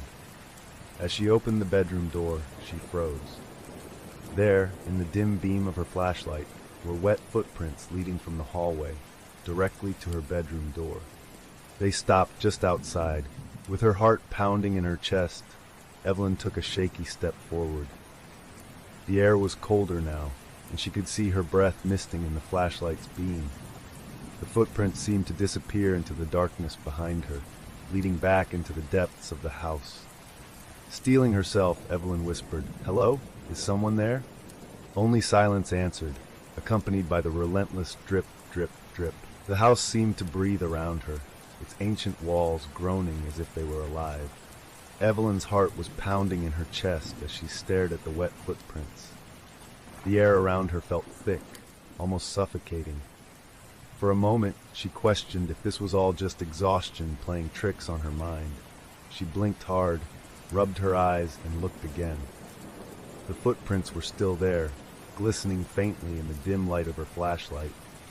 Gathering her courage, she followed the trail back down the hall, every step sending chills crawling up her spine. The wooden floorboards creaked beneath her feet, their groans echoing through the silent house. The trail of wet prints led her past the dusty portraits hanging on the walls, each one more unsettling than the last. The faces in the paintings seemed to leer at her, their eyes gleaming as if they knew something she didn't. The footprints ended abruptly at the door to the basement, which was slightly ajar now. She was certain she had closed it earlier. As she approached, the faint smell of damp earth and rot wafted up from below. The dripping sound was louder here, like water slowly filling a basin. The darkness beyond the basement door seemed to swallow her flashlight's beam, revealing nothing but a yawning black void. "Maybe it's just a leaky pipe," Evelyn whispered to herself, trying to calm her racing heart. The old house was bound to have plumbing issues, right? But something deep inside her protested. There was something off, something that made her skin crawl.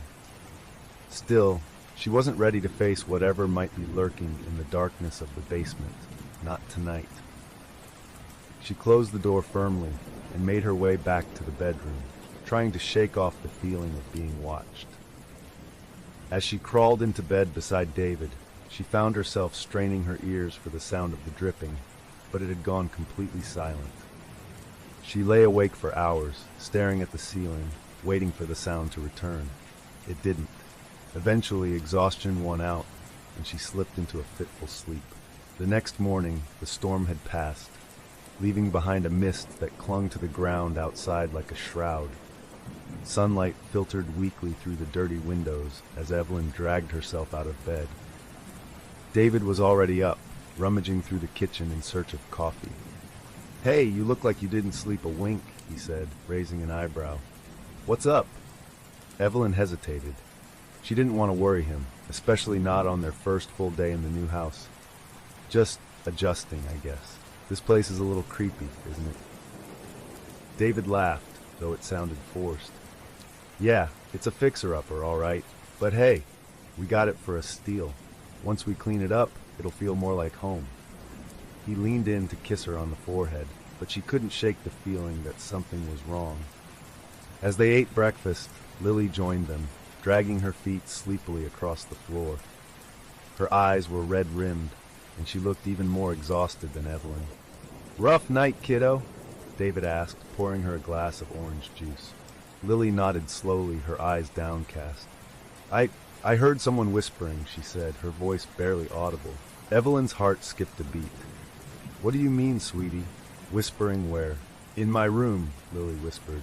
"There was a man's voice. He kept saying my name, over and over. I told him to go away, but he wouldn't stop." She gripped Mr. Floppy tighter, her knuckles turning white. David and Evelyn exchanged uneasy glances. "It was probably just the wind, honey," Evelyn said, trying to sound reassuring. "Old houses like this can make a lot of strange noises." But Lily shook her head violently. "No, it wasn't the wind. He was right by my bed." Tears welled up in her eyes, and Evelyn pulled her daughter into a comforting embrace, but inside she was trembling. The rest of the day was spent unpacking boxes and exploring the house, trying to distract themselves from the unsettling events of the previous night.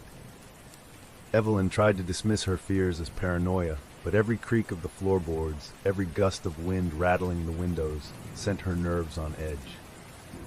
While sorting through old furniture in the attic, she came across a dusty old photo album tucked away in a wooden chest. The photos were faded, sepia-toned, and showed various families who had lived in the house over the decades. But something about the faces in the photos was disturbing.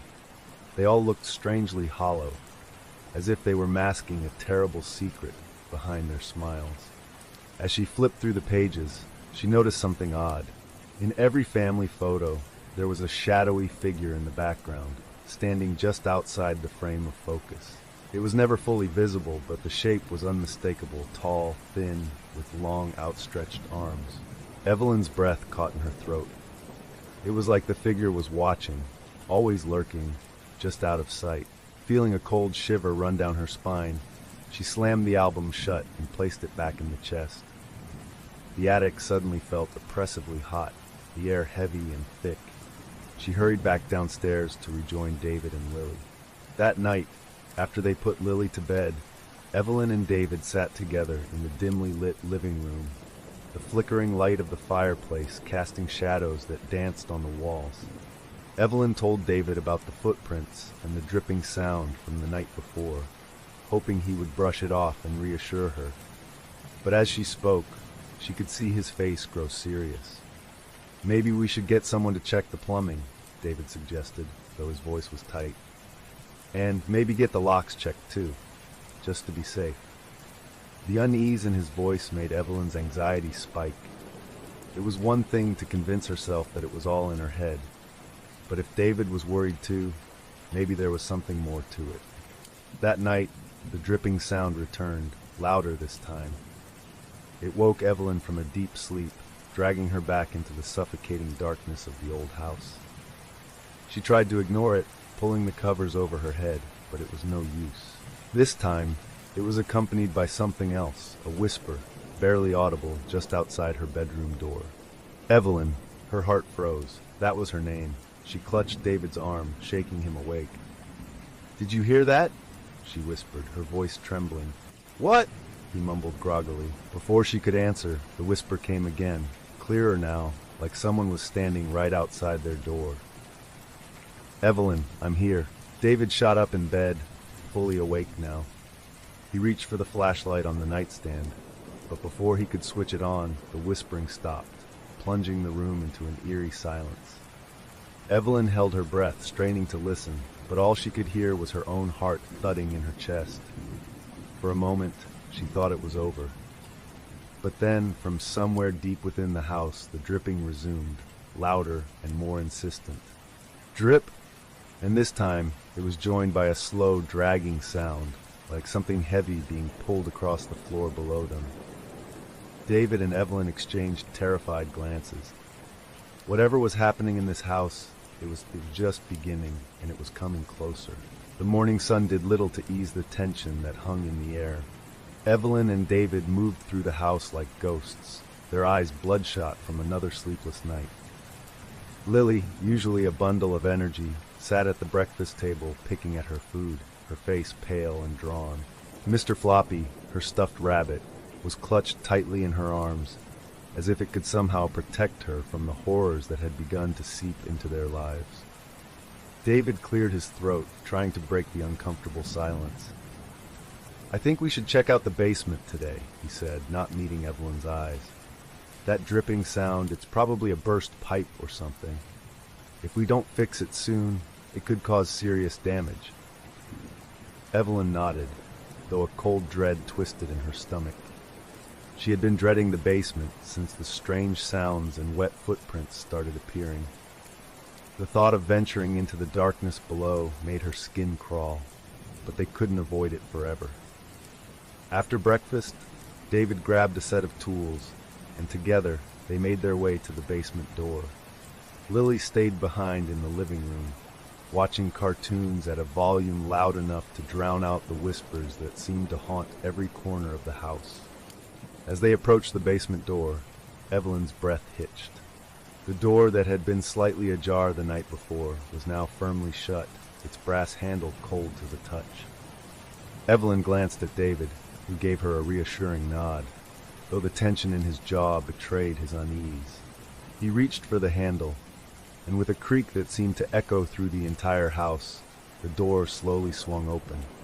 A rush of damp, frigid air greeted them, carrying with it the smell of wet earth and something far more unpleasant, an odor that reminded Evelyn of decaying leaves, or perhaps something worse.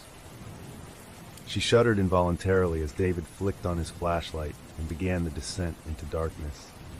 The wooden steps creaked ominously under their weight, each groan sounding like a warning.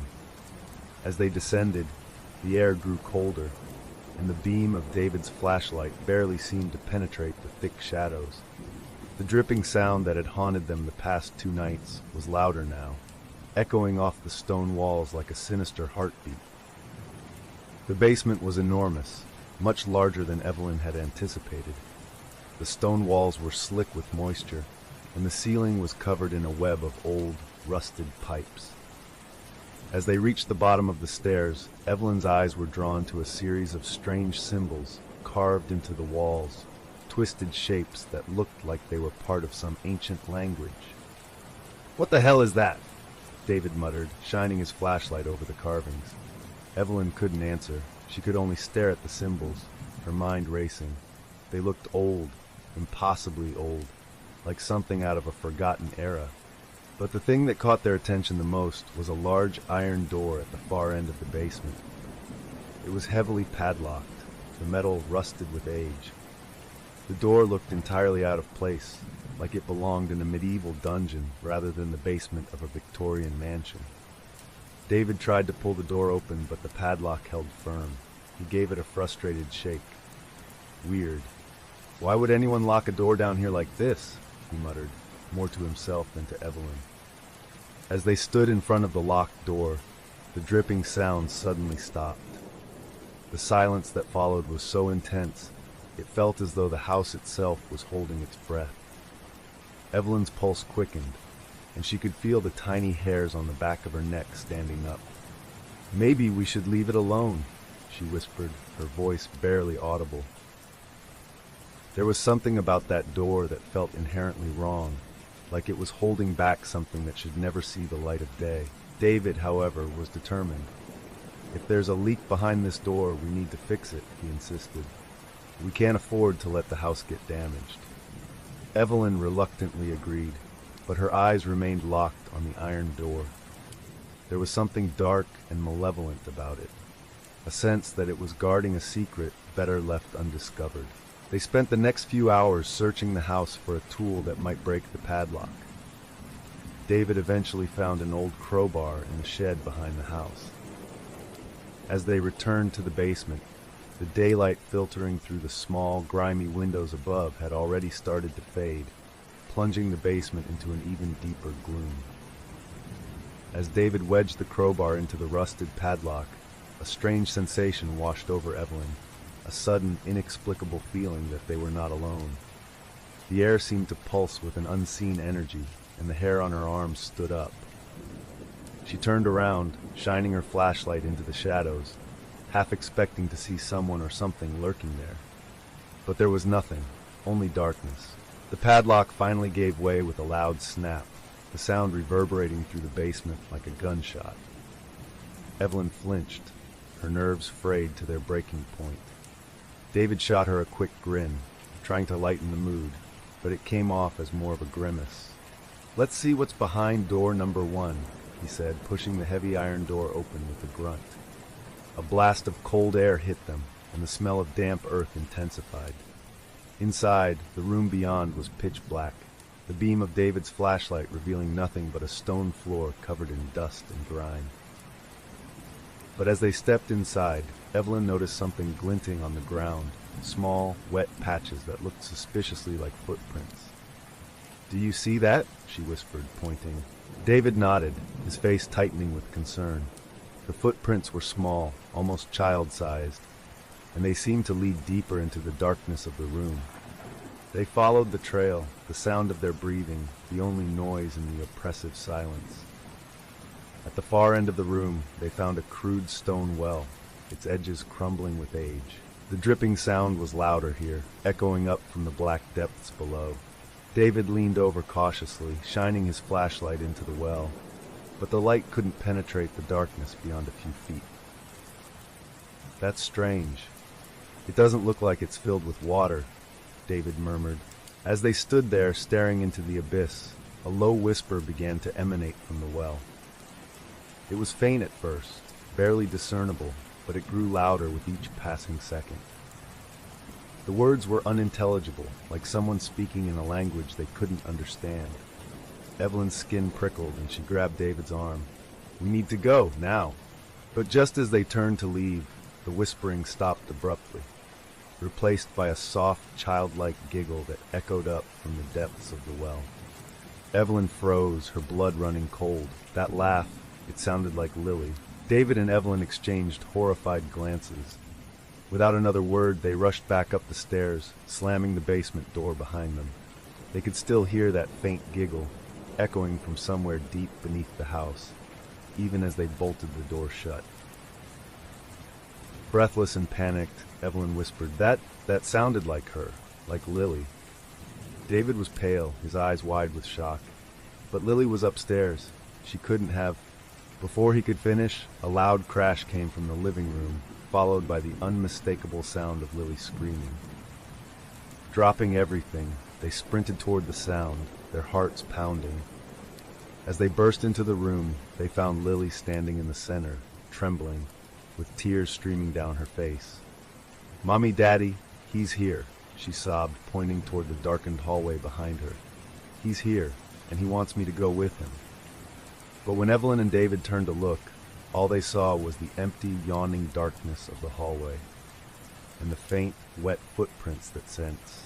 After calming Lily down and checking the house for any sign of intruders, David and Evelyn were left with more questions than answers. Despite their exhaustive search, they found no one, no evidence of anyone else having been in the house. Yet, the wet footprints leading down the hall were still there, fading slowly into the old wooden floors as if they had never existed.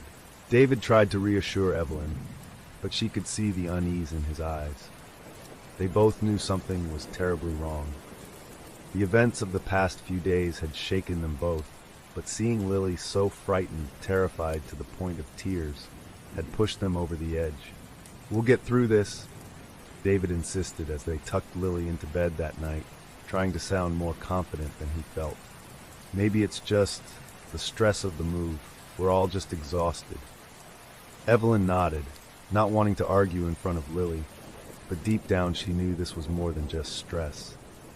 There was something malevolent in this house, something that had begun to dig its claws into her family. As they kissed Lily goodnight and left her room, Evelyn couldn't help but glance back, her heart aching at the sight of her daughter clutching Mr. Floppy like a lifeline. That night, Evelyn's sleep was plagued with dreams. She found herself standing in the basement, facing that same iron door. The air was thick with a damp, rotten smell, and the whispering voices surrounded her, echoing off the cold stone walls. She tried to move, to turn away, but her feet were rooted to the ground. The iron door creaked open slowly, revealing a pair of glowing red eyes staring at her from the darkness beyond. Then came the voice, a low, gravelly whisper. "Come closer, Evelyn. I'm waiting." She woke with a gasp, her heart racing, drenched in cold sweat. The room was silent, but she could still hear the echo of the voice in her mind. It had sounded so real, so close. She reached over to shake David awake, but he was already sitting up, his eyes wide and staring at the bedroom door. "Did you hear it?" he whispered, his voice trembling. Evelyn nodded, her mouth too dry to speak. She had hoped it was just a nightmare, but the look on David's face told her he had heard it too. Before they could speak, a loud thud came from down the hall, followed by the unmistakable sound of Lily's screams. They bolted from the bed, racing down the hallway to Lily's room.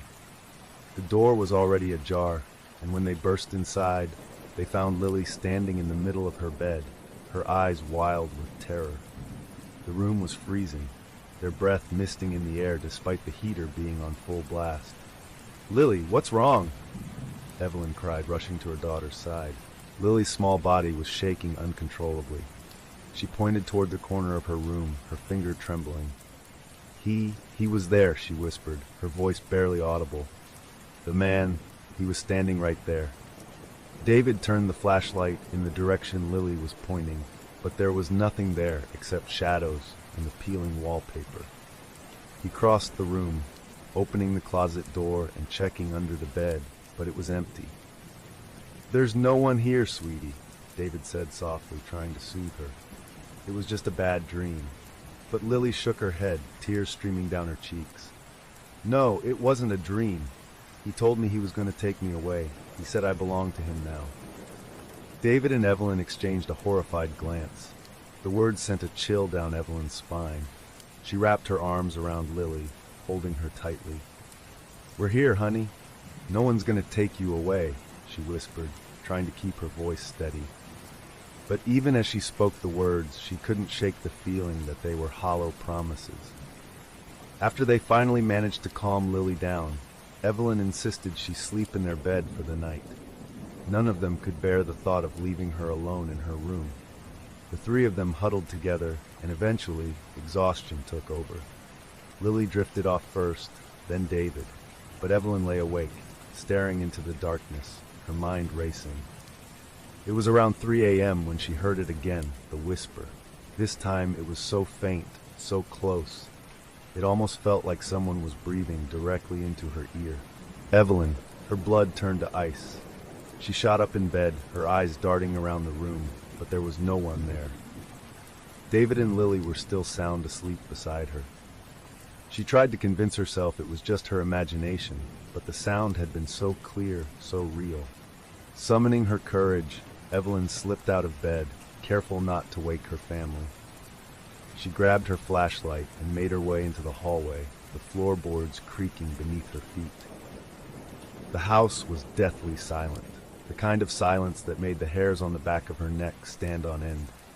She stood there, listening, waiting for any sign of movement. Then, just as she was about to turn back, she heard it again, a faint scratching sound, like nails dragging against wood. It was coming from Lily's room. Heart racing, she crept toward the door, her flashlight shaking in her hand. The door was slightly ajar, and as she pushed it open, the scratching stopped abruptly. The room was cold, colder than it had any right to be, and the air smelled faintly of something burnt. She shone her flashlight around, her heart pounding. The beam landed on the closet door, which was slightly open. It hadn't been like that earlier, she was sure of it. Swallowing hard, Evelyn reached for the handle, every instinct screaming at her to turn and run. But she had to know. The door creaked open, revealing the dark interior. At first, there was nothing but Lily's hanging clothes and a pile of toys at the bottom. But then, in the far corner, something moved. A faint, rustling sound, like fabric dragging across the floor. Evelyn's flashlight flickered, the beam dimming. She could barely make out a shape, crouched in the corner, its outline shifting in the darkness. It was tall, impossibly thin, and its eyes, oh God, its eyes. They were glowing faintly, a sickly yellow, like the eyes of a predator watching its prey. A sudden, inhuman hiss filled the room, and before Evelyn could react, the figure lunged toward her. She screamed, stumbling backward, but the moment she hit the floor, the figure vanished. The closet was empty, save for Lily's clothes swaying gently, as if something had just brushed past them. Trembling, Evelyn scrambled to her feet and ran back to the bedroom, her heart slamming against her ribs. She slammed the door shut, her breath coming in ragged gasps. David and Lily were still asleep, completely unaware of what had just transpired. As Evelyn stood there, panting, she noticed something horrifying. Wet footprints leading from the hallway to her side of the bed. The whispers returned, soft and taunting, just outside the door. "Evelyn, let me in, let me in." But the most chilling part was not the voice. It was the faint giggle that followed, echoing through the darkness, a sound that, once again, was identical to Lily's. And as the giggling faded, Evelyn realized with growing dread that whatever was in the house was no longer just interested in scaring them. It was preparing to claim what it had come for. The next morning, Evelyn could barely hold herself together. Every creak of the floorboards, every gust of wind rattling the old windows set her on edge. She hadn't slept a wink after the encounter in Lily's room. The visions, the whispers, the wet footprints, they were no longer isolated incidents. They were becoming a relentless assault on their sanity. David noticed Evelyn's pale, drawn face and the dark circles under her eyes. He tried to brush off her worries as just stress and exhaustion, but deep down, even he couldn't deny that something was terribly wrong in this house. "Let's get some fresh air," David suggested after breakfast. "We've been cooped up inside for too long." Evelyn nodded reluctantly. It was a clear, crisp day, the first hint of winter in the air. They bundled Lily in a warm coat, her tiny fingers clutching Mr. Floppy as if it was the only thing tethering her to reality. The family ventured out into the overgrown backyard, hoping the sunlight might chase away some of the shadows that had settled over their lives. The yard was wild and untamed, with tall grass that nearly reached their knees. Beyond it, the dark woods loomed, thick with gnarled trees that seemed to bend inward as if conspiring to hide something. As they wandered through the backyard, Lily's mood brightened a bit. She skipped ahead, her laughter, though faint, a welcome relief after nights filled with screams and tears. But her playful mood was short-lived. "Mommy, Daddy, look! I found something!" Lily called out, her voice tinged with excitement. David and Evelyn hurried over to where Lily was standing at the edge of the clearing. The ground beneath her feet had collapsed into a slight depression, revealing the jagged stones of what appeared to be an old, forgotten well. The stones were moss-covered and slick, the well's opening barely visible under the tangle of vines and weeds. "Be careful, Lily," David warned, pulling her back. "You shouldn't get too close." Evelyn's stomach tightened as she looked at the well. There was something distinctly wrong about it, something that made her want to pull her daughter as far away as possible. The air around the well seemed colder, almost as if it was leaching warmth from the sunlit yard. David knelt down to inspect it, brushing away the leaves and debris covering the opening. "It's an old well," he muttered. "Looks like it hasn't been used in decades." As he leaned closer, a faint, fetid smell wafted up from the darkness below. It was the same sickly sweet odor that Evelyn had noticed in the house, the same scent that seemed to follow the wet footprints and linger in Lily's room. "Let's cover this back up," Evelyn said, her voice trembling. "We don't need any more hazards around here." David nodded, but before he could pull Lily away, she stepped closer, her eyes fixed on the well's opening. "Lily, stay back," Evelyn warned again, her voice sharper now. But Lily seemed entranced, her gaze locked on the darkness below. "I hear them," she whispered, her voice barely audible. "The voices, they're calling my name again." Evelyn's blood ran cold. "What are you talking about, sweetie?" she asked, trying to keep her voice steady. Lily didn't respond. Her eyes were glassy, unfocused, like she was in a trance. She leaned forward, peering into the depths of the well, her lips moving silently, as if she were listening to someone only she could hear. David grabbed Lily and pulled her back with a force that made her cry out. "Enough of that, Lily. It's just an old well. There's nothing down there." But even as he said it, a cold wind blew through the clearing, carrying with it a faint, whispering sound. Evelyn could swear she heard it two soft, sibilant voices calling her daughter's name. "Lily!" After dragging Lily away from the well, they returned to the house, shaken and unnerved. Evelyn kept glancing over her shoulder, half expecting to see something following them fro. Inside, the house felt darker, as if the light of day had been swallowed by the shadows creeping through the hallways. David, trying to ease the tension, suggested they clean out the attic that afternoon. "It'll take our minds off things," he said, though the doubt in his voice was clear. Lily was reluctant to be left alone, so they brought her up to the attic with them. As they sorted through the dust-covered relics of the past, Evelyn couldn't stop thinking about the well and the voices Lily had heard. What if the whispers in the house and the sounds coming from the well were connected? While David was busy moving old boxes, Evelyn noticed Lily standing by the attic window, staring out toward the woods. Her expression was distant, her lips moving again as if she were having a conversation. "Lily, who are you talking to?" Evelyn asked, trying to keep her voice calm. Lily turned slowly, her eyes unfocused, almost vacant. "He says I need to go to the well," she whispered. "He's waiting for me there." Evelyn's heart dropped. "Who's waiting, Lily? Who are you talking about?" But Lily didn't answer. Instead, she turned back to the window, humming a soft, tuneless song. It was the same melody Evelyn had heard whispered in her own nightmares. That night, Evelyn and David decided to lock all the doors and windows, hoping to keep whatever was haunting them at bay. But as they tried to settle in for the night, it was clear that the house had other plans. Around midnight, Evelyn woke to the sound of creaking floorboards. At first, she thought it was David, but when she turned over, she saw him lying beside her, sound asleep. The sound continued, moving slowly down the hallway, accompanied by that now all too familiar dripping noise. Determined not to let the fear control her, Evelyn grabbed the flashlight and slipped out of bed. The house was freezing, her breath misting in the air. As she made her way down the hallway, the dripping grew louder, leading her toward the back of the house. She stopped at the window overlooking the backyard, her heart pounding in her chest. The moonlight bathed the yard in a pale, ghostly glow, and from the window she could see the well. Her blood turned to ice. The iron cover they had placed over it earlier was gone. A dark figure stood beside the well, hunched over, its long, spindly arms reaching into the black depths below. The figure moved slowly, methodically, as if it were pulling something up from the well. Evelyn's scream caught in her throat. She blinked, and the figure was gone. The yard was empty once more, the well's dark mouth gaping open like a wound.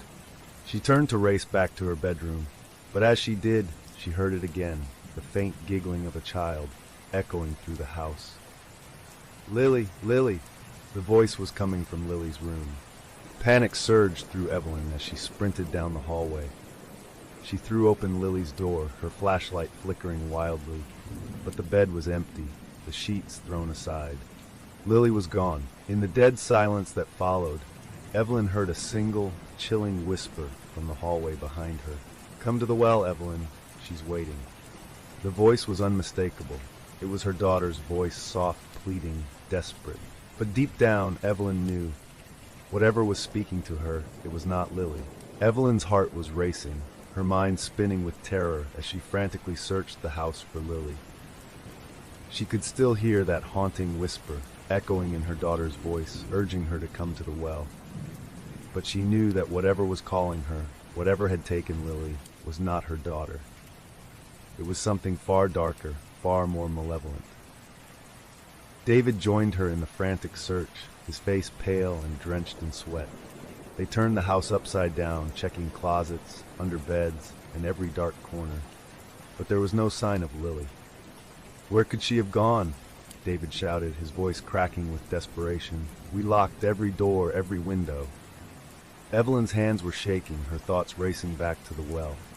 The iron cover had been moved. Had Lily somehow made her way outside? But how could she have? They would have heard her, wouldn't they? As if sensing Evelyn's thoughts, David grabbed her arm. "The well," he said, his voice barely a whisper. She was talking about it earlier today. What if... "No," Evelyn cut him off, shaking her head violently. "She couldn't have gone out there. She's hiding somewhere." But even as she said it, a dark dread settled over her. They both knew they had to check the well. Whatever had been calling Lily had lured her there, and they had to get to her before it was too late. Before they ventured outside, Evelyn had an idea. "Wait," she said, gripping David's arm. "The journal. There has to be something in there, something that explains what's happening." David nodded reluctantly, and they rushed to the basement where Evelyn had found the old journal days earlier, hidden behind a loose brick. The air was even colder now, the chill seeping into their bones. As they pulled the journal out, the basement seemed to darken, the shadows pressing in on them, as if the house itself was watching. The journal was worn and yellowed, its leather cover cracked with age. Evelyn opened it to the first page, her hands trembling. It was written in spidery handwriting, difficult to decipher in places, but the words that she could make out sent shivers down her spine. October 13th, 1876. The house has turned cold, colder than I have ever felt. The whispers have begun again. It is always the same calling my name, urging me to come to the well.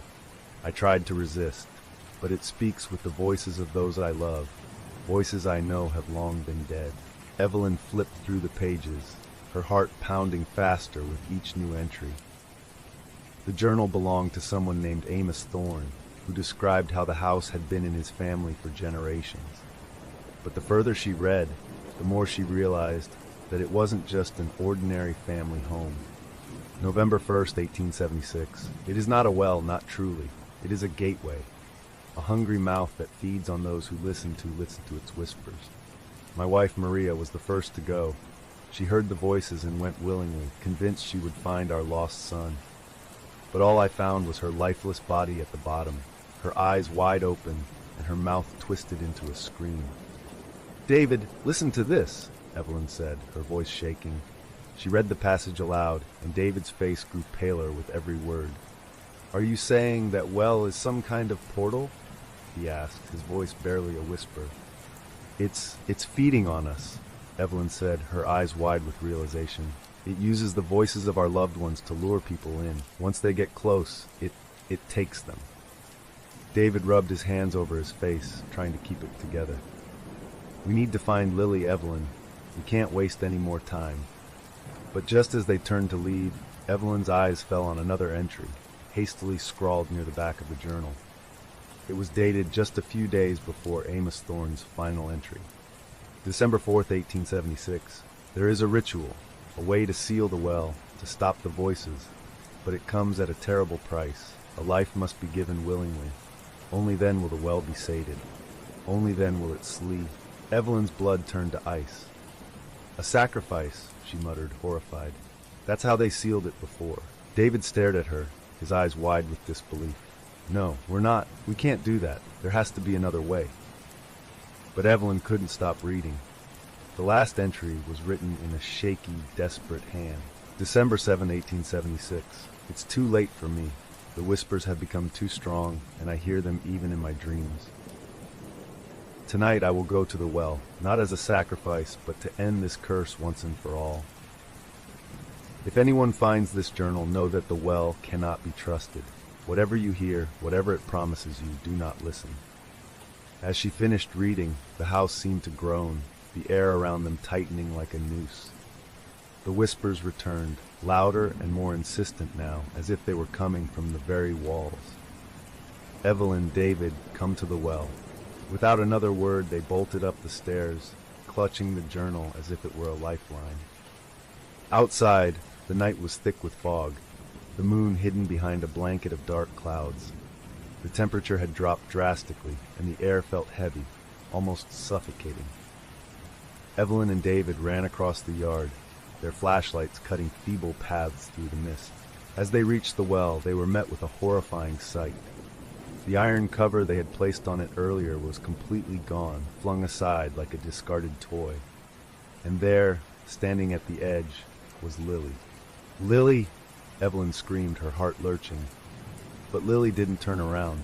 She stood perfectly still, her back to them, staring down into the depths of the well. David lunged forward, but as he reached out to grab her, Lily turned to face them. Her eyes were hollow, her expression blank, as if she were sleepwalking.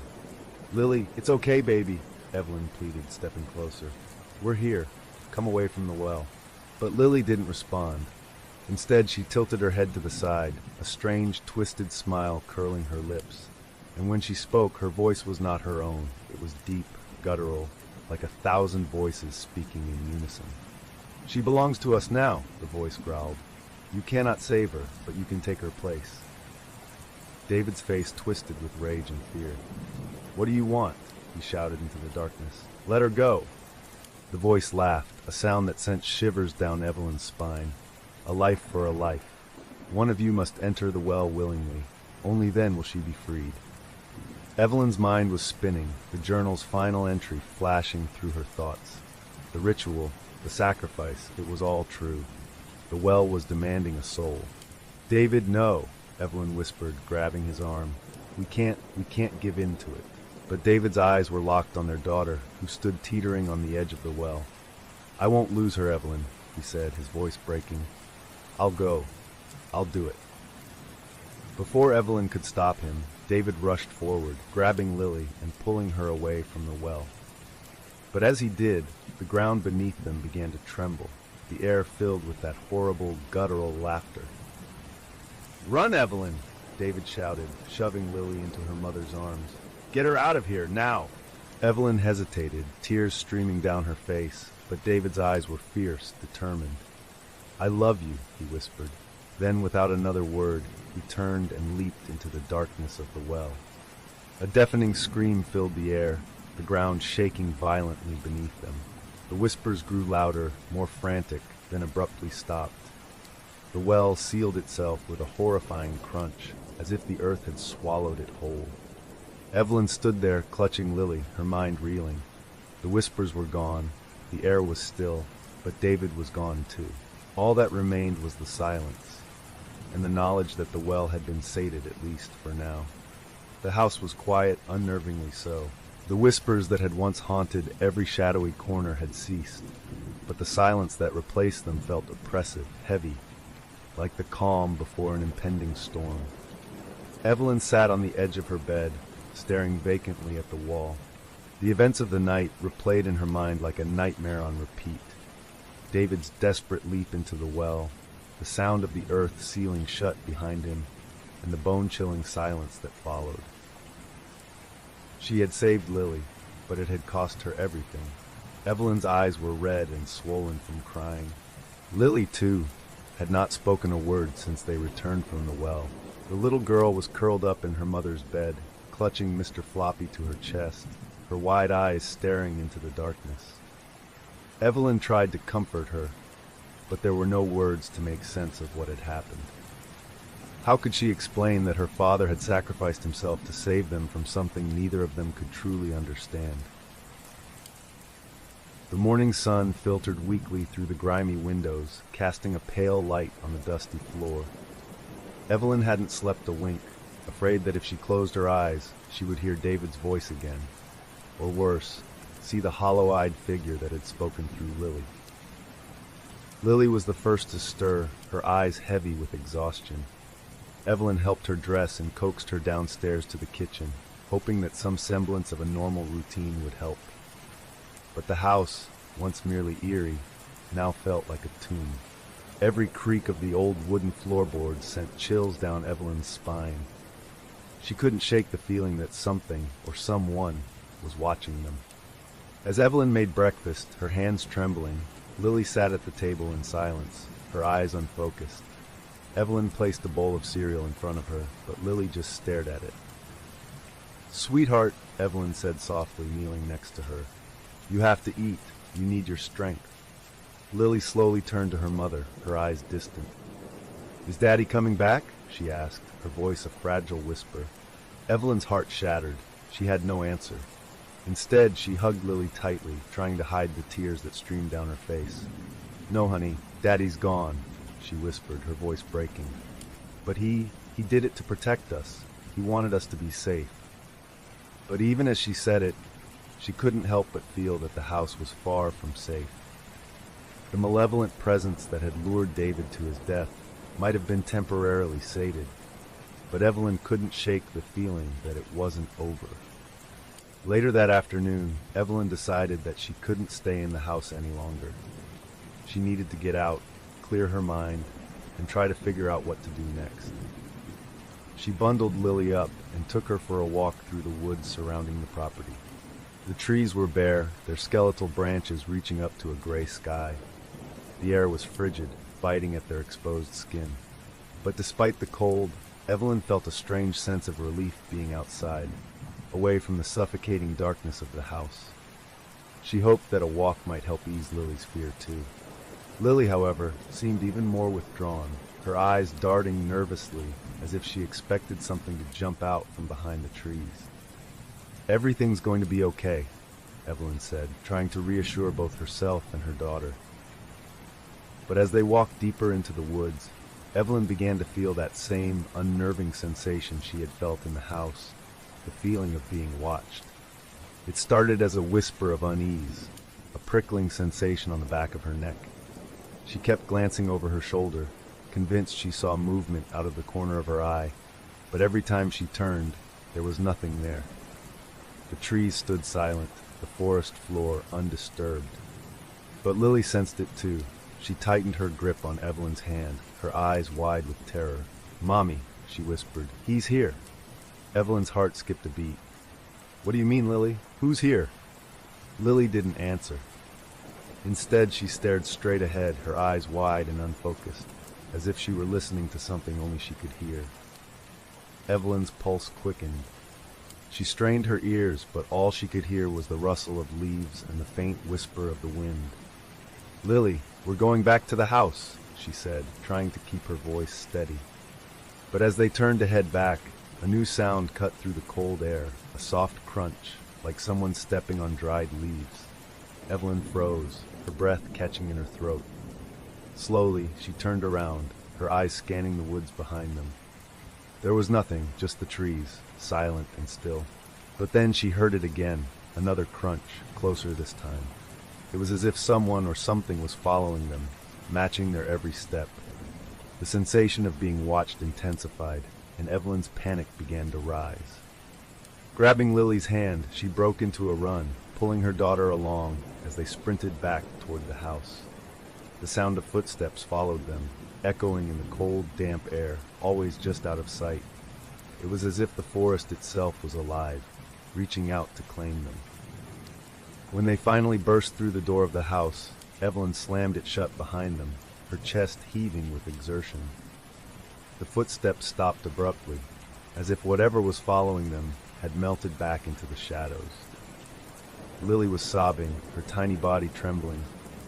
"He's going to take me, Mommy," she whimpered. "He said it's not over."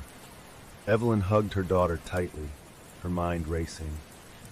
The journal had said the well could be temporarily sealed with a sacrifice. But what if that wasn't enough?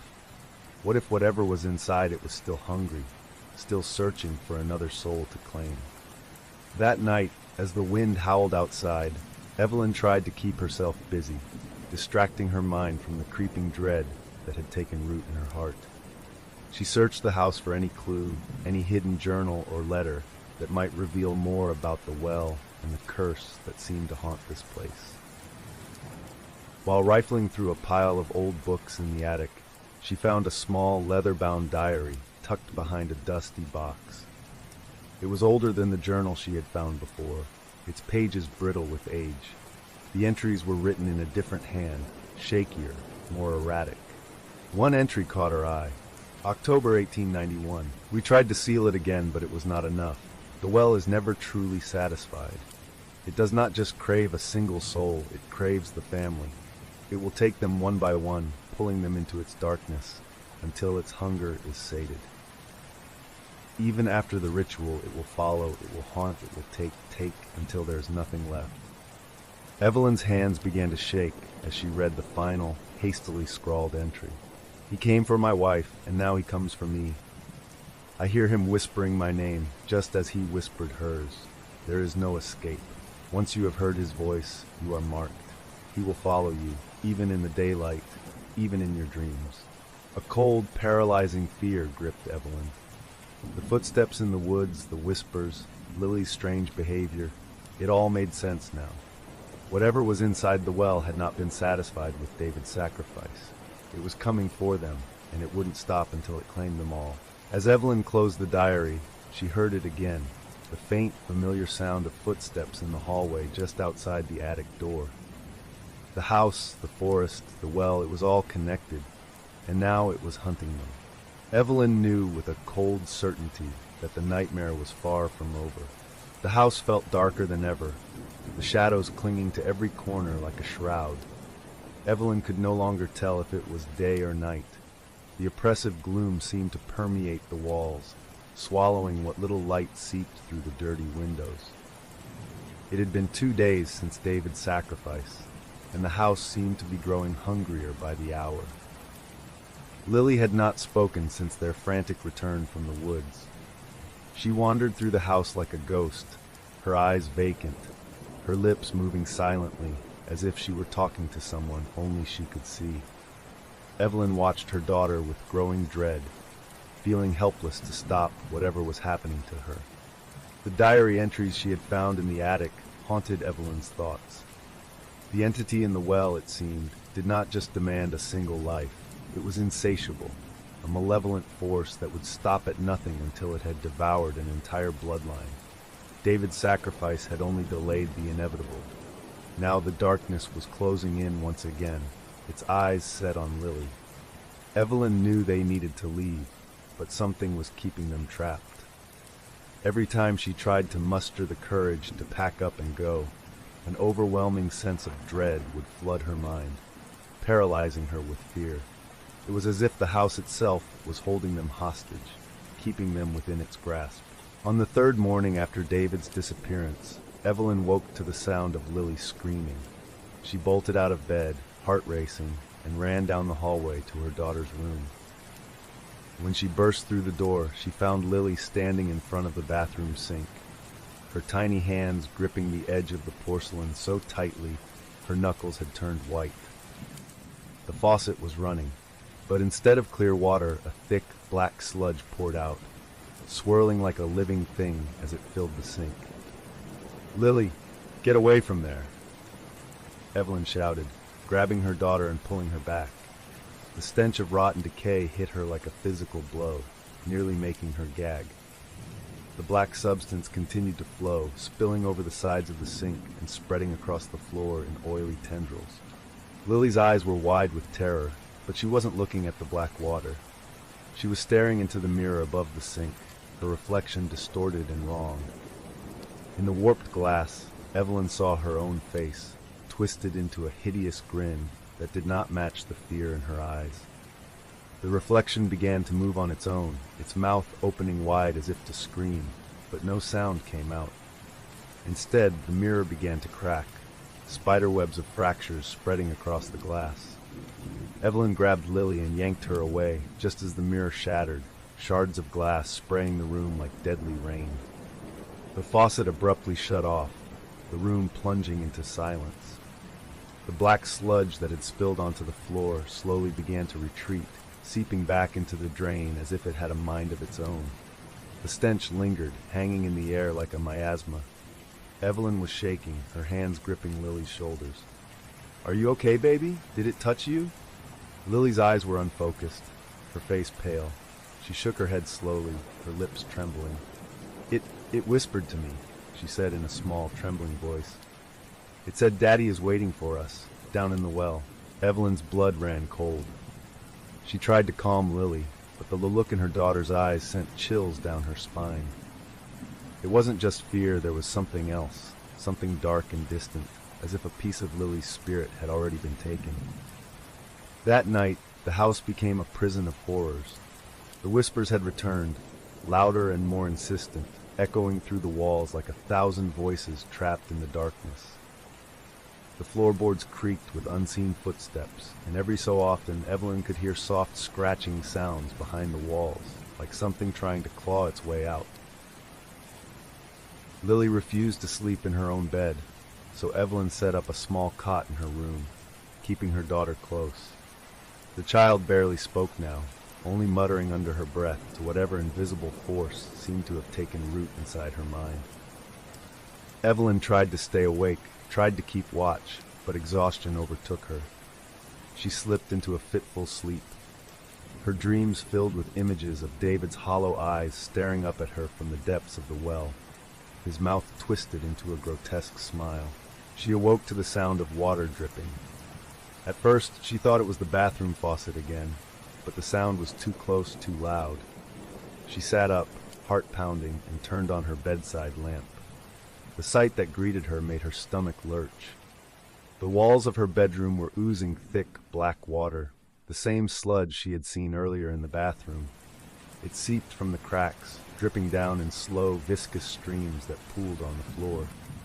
The air was thick with the smell of decay. "Lily, wake up!" Evelyn shouted, shaking her daughter awake. Lily blinked up at her, her eyes glazed with exhaustion. But then her expression changed, her eyes widening in horror. "Mommy, behind you!" she screamed. Evelyn spun around just in time to see a shadowy figure materialize from the black water. It was tall, impossibly thin, with elongated arms that reached out like tendrils. Its face was a grotesque mockery of a human, its mouth stretched into a wide, unnatural grin. Before she could react, the figure lunged toward her. Evelyn grabbed Lily and bolted from the room, slamming the door behind her. She could hear the thing pounding on the other side, its distorted laughter filling the hallway. "Come to the well, Evelyn," it hissed, its voice a guttural croak. "Bring the child, it's not over." With her heart pounding and tears streaming down her face, Evelyn dragged Lily down the stairs. They had to get out of the house. She didn't care about the freezing night air, the darkness outside. Anything was better than staying in this cursed place. But as they reached the front door, the knob wouldn't turn. It was as if the house itself had locked them in. Desperation clawed at Evelyn's mind as she banged on the door, screaming for help. And then from behind her she heard Lily's soft voice, almost in a trance. "We have to go back to the well, Mommy. That's where Daddy is. He says it's the only way." Evelyn turned, her heart breaking. "No, Lily, we're not going back there." But Lily's eyes were not her own anymore. They were dark, hollow, filled with a malicious glee that sent chills down Evelyn's spine. "Daddy says he's waiting for you," Lily whispered, her lips curling into that twisted, unnatural smile. The whispers surged around them, a cacophony of voices rising to a fever pitch. The house seemed to close in on them, the walls groaning, the black water spreading, reaching for them. And in that moment, Evelyn realized the terrible truth. The house, the well, whatever dark force was haunting them, it would never stop, not until it had taken everything. David's sacrifice had not been enough. The well was still hungry, and now it wanted Lily, and perhaps it wanted Evelyn too. The darkness in the house had reached a fever pitch, its malevolence seeping into every crack, every shadow, every breath Evelyn took. She had tried everything to escape, banging on the doors, breaking the windows. Nothing worked. It was as if the house had become a living, breathing entity, determined to keep them within its clutches. After what felt like hours of frantic attempts to break free, Evelyn collapsed against the front door, panting, clutching Lily close. Lily had gone eerily quiet again, her eyes glassy, almost like she was sleepwalking. Every so often she would whisper something to herself, her lips moving silently as if speaking to an unseen presence. Evelyn's mind was spiraling into despair when she heard it, a knock on the door. It was faint at first, like someone tapping gently, but it grew louder, more insistent. Evelyn's heart leaped into her throat. Who could possibly be outside in the middle of the night, especially after everything that had happened? Steeling herself, Evelyn hesitated only for a moment before she pulled the door open. Standing on the other side was an old man, his face weathered and lined like cracked leather. He wore a heavy coat, its collar turned up against the cold wind. His eyes were pale blue, almost milky, as if age had clouded them, but they were sharp with concern. "Mrs. Thorne?" he asked, his voice rough with age. Evelyn stared at him in confusion. Who are you?" "My name's Thompson," the old man replied, glancing nervously at the house behind her. "I live in the town nearby. I was a friend of Amos Thorne, the previous owner. When I saw the lights in this house again, I knew I had to come." Evelyn felt a chill run down her spine at the mention of Amos Thorne, the name she had seen in the journal. "What are you talking about?" she asked, her voice barely above a whisper. The old man stepped forward, his expression grim. "You need to get out of this house. The Thorne family, they tried to seal it away, but they failed. They couldn't stop it, and neither can you." Evelyn's heart pounded in her chest. "What do you mean? What's happening to us? What is this thing in the well?" Mr. Thompson shook his head, his eyes filled with a sorrow that seemed to span decades. "I've seen it before with Amos. He tried to break the curse, tried to save his family, but once it takes hold, there's no stopping it. That well isn't just a hole in the ground, it's a doorway to something that should never have been let into our world." He leaned closer, his voice dropping to a whisper. "It doesn't just feed on one soul, it craves families. It wants to consume you all, one by one, until there's nothing left. That's why it's taken your husband. But it's not satisfied. It never is." Evelyn's knees nearly buckled. "David, he's gone because of that thing?" She could barely choke out the words, her mind reeling with the horror of it all. Thompson nodded slowly. "Amos tried to seal it just as your husband did, but all he managed to do was delay the inevitable.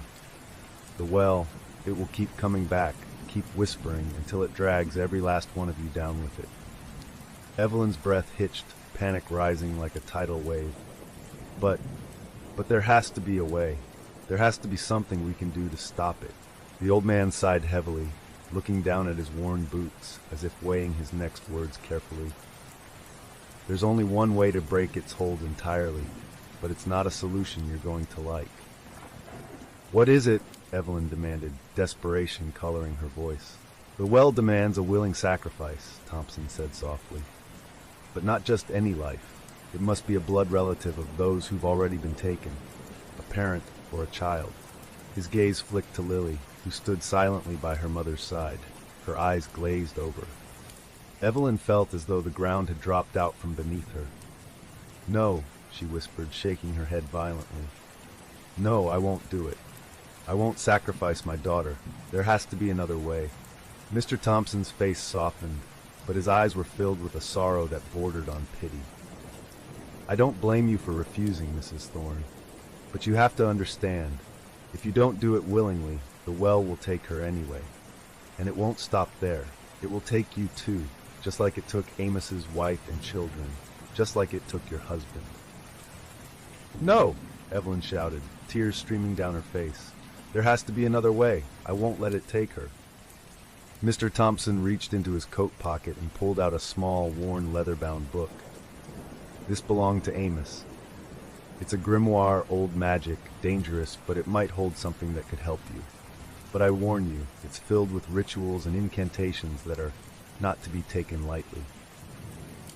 Evelyn took the book with trembling hands, her mind racing. She had already read Amos's journal, but this was something darker, something that might just hold the key to ending this nightmare, if she dared to use it. "Please, Mrs. Thorne, Thompson said, his voice urgent. If you choose to fight, you'll need to be quick. The well grows hungrier by the hour, and it's already marked you and the child. If you wait too long, it won't matter what rituals you try, it will take you both. Evelyn nodded numbly, clutching the grimoire to her chest. She could hear Lily mumbling again, her voice soft and distant, as if she were in a trance. Thank you, Evelyn whispered, though the words felt hollow. I'll try to find another way. The old man nodded, his eyes filled with a deep sadness. God help you, he said, turning to leave. But remember, if you cannot break its hold, you must choose quickly. The well won't wait. As the door closed behind Mr. Thompson, Evelyn was left standing in the oppressive silence of the house, the grimoire heavy in her hands. Lily's soft whispering filled the air, her words slipping into that strange, otherworldly language she had never spoken before. The house groaned as if in anticipation, and then, clear as day, Lily turned to her mother with a smile that was not her own. "Mommy," she said in a sing-song voice, "the well says you don't have much time. It wants me back, or it will take you instead." The words sent a jolt of terror through Evelyn's spine. The well was growing impatient.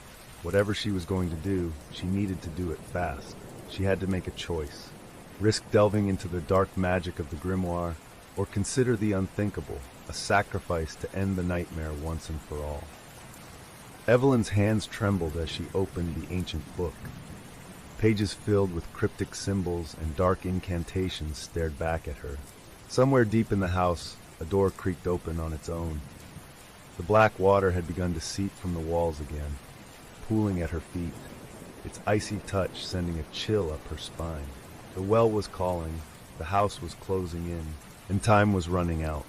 The grimoire lay open on the dusty kitchen table, its yellowed pages filled with cryptic symbols and handwritten notes in a language that Evelyn could barely decipher. She flipped through the pages frantically, her hands shaking. The air in the house had turned icy cold, and the black water continued to ooze from the cracks in the walls, its stench permeating everything. Evelyn glanced up to check on Lily. Her daughter sat across the table, her eyes glazed, staring at the kitchen wall as if entranced by something only she could see. Occasionally her lips would move, whispering words that made no sense. It was as if she were in a waking dream, or worse, under someone's control. Evelyn's panic intensified. The grimoire had to have an answer, some ritual, some spell that could sever the connection between Lily and the dark force that was calling to her. But every page seemed to grow darker, more incomprehensible, the words swirling before her eyes as if mocking her desperation. As she struggled to focus, the house creaked ominously, the shadows in the corners seeming to pulse and writhe like living things. It was as if the entire structure was reacting to her attempts to resist its hold, punishing her for trying to break free. "Snap out of it, Evelyn," she told herself. "If you can't figure this out, you'll lose her. You'll lose everything." Evelyn's eyes landed on a page covered in strange, swirling runes. It was titled Ritual of Severance, and beneath it was a hastily scrawled note. "When the shadows claim your blood, sever the tether with a soul bound willingly. But beware, refusal to fulfill the contract will awaken the well's true hunger." Evelyn's breath hitched. The ritual required an object connected to the one being held captive. She glanced at Lily, who was still mumbling to herself, her fingers clutching Mr. Floppy, her beloved stuffed rabbit. Could it be that the bond was tied to that toy? Before she could think further, there was a loud crash from upstairs. The sound reverberated through the house, shaking the walls and sending dust raining down from the ceiling. Evelyn's heart leaped into her throat. It was coming from the attic. "Lily, stay here," she ordered, but her daughter didn't respond, her eyes still fixed on whatever invisible presence held her attention. Evelyn grabbed the grimoire, tucking it under her arm as she sprinted up the stairs, her heart pounding. The air grew colder with each step, and by the time she reached the attic door, her breath was misting in front of her face. The door to the attic was slightly ajar, a thin line of darkness spilling through the gap.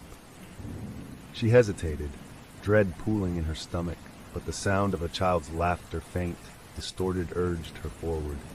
Slowly, she pushed the door open and stepped inside. The attic was pitch dark, the only light coming from her flickering flashlight. Boxes filled with dusty relics from a bygone era were stacked haphazardly, casting long, jagged shadows that seemed to shift and move in the periphery of her vision. Evelyn's gaze landed on the cracked, antique mirror leaning against the far wall. It was a large, ornate piece with a tarnished silver frame, something she hadn't noticed before. The surface of the mirror was shattered, the cracks spider-webbing outward from the center. As she stepped closer, she could see her reflection fractured into a dozen distorted pieces. And then something moved behind the glass. She froze. Her reflection stayed perfectly still, but the space behind it twisted, a shadow rippling just beneath the surface. Evelyn's heart hammered in her chest as the shadow took form, coalescing into the shape of a man. The figure was tall and gaunt, its eyes glowing with an unnatural light. "David," she whispered, her voice trembling. The figure in the mirror grinned, its mouth stretching impossibly wide. It looked like David, but Evelyn knew instantly that whatever was staring back at her was not her husband. The eyes were hollow, soulless, and filled with a hunger that sent chills down her spine. The thing that wore David's face leaned closer to the glass, its grin widening. "Come to the well, Evelyn," it hissed, its voice a twisted parody of her husband's. "Bring her to me. Bring our daughter, and this will all end." "No," Evelyn choked out, shaking her head. "You're not him. I won't give her to you." The figure's expression darkened, its eyes blazing with fury. The mirror began to shake violently, and the cracks widened, shards of glass splintering and falling to the floor. The entire attic seemed to groan in response, the floorboards creaking as if something beneath was trying to push its way up. "Then you will join him," the voice growled. "You will both belong to me." Evelyn staggered back as the mirror shattered completely, sending shards flying through the air. She threw her arms up to shield her face, the jagged pieces slicing into her skin. A cold, inhuman laugh filled the attic, reverberating off the walls. The black water began to seep up through the floorboards, pooling around her feet, cold and viscous like a living thing. It seemed to pulse, inching closer, as if it were trying to pull her into its depths. Panicking, Evelyn stumbled toward the door, clutching the grimoire to her chest. But as she reached for the doorknob, it melted away, the wood warping into grotesque shapes that resembled skeletal hands reaching out to grab her. She was trapped. Downstairs, Lily's voice echoed through the house. "Mommy, he says we're running out of time." Evelyn's heart sank. She had to get back to her daughter before the well could claim her. She needed to find a way to end this nightmare once and for all. Gritting her teeth, Evelyn flipped through the grimoire frantically, her hands shaking. Finally, she found a ritual that might work. It was a desperate, dangerous spell designed to sever the well's hold on a marked soul, but it required blood, a connection to the one being held. Evelyn's eyes darted to her bleeding hands, the cuts from the shattered mirror still fresh. She had no time to think. She quickly pressed her bleeding palm to the pages of the grimoire, whispering the words inscribed there. "By blood and by will I sever the tether. By pain and sacrifice I break the hold. Release the child, take me instead." The attic went deathly silent, the black water suddenly receding, as if retreating from the force of the spell.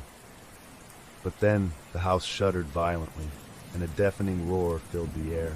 The shadows in the room twisted, convulsed, and then with a final, ear-splitting crack, everything went still. Evelyn slumped to the floor, her vision blurring, her strength drained from the ritual.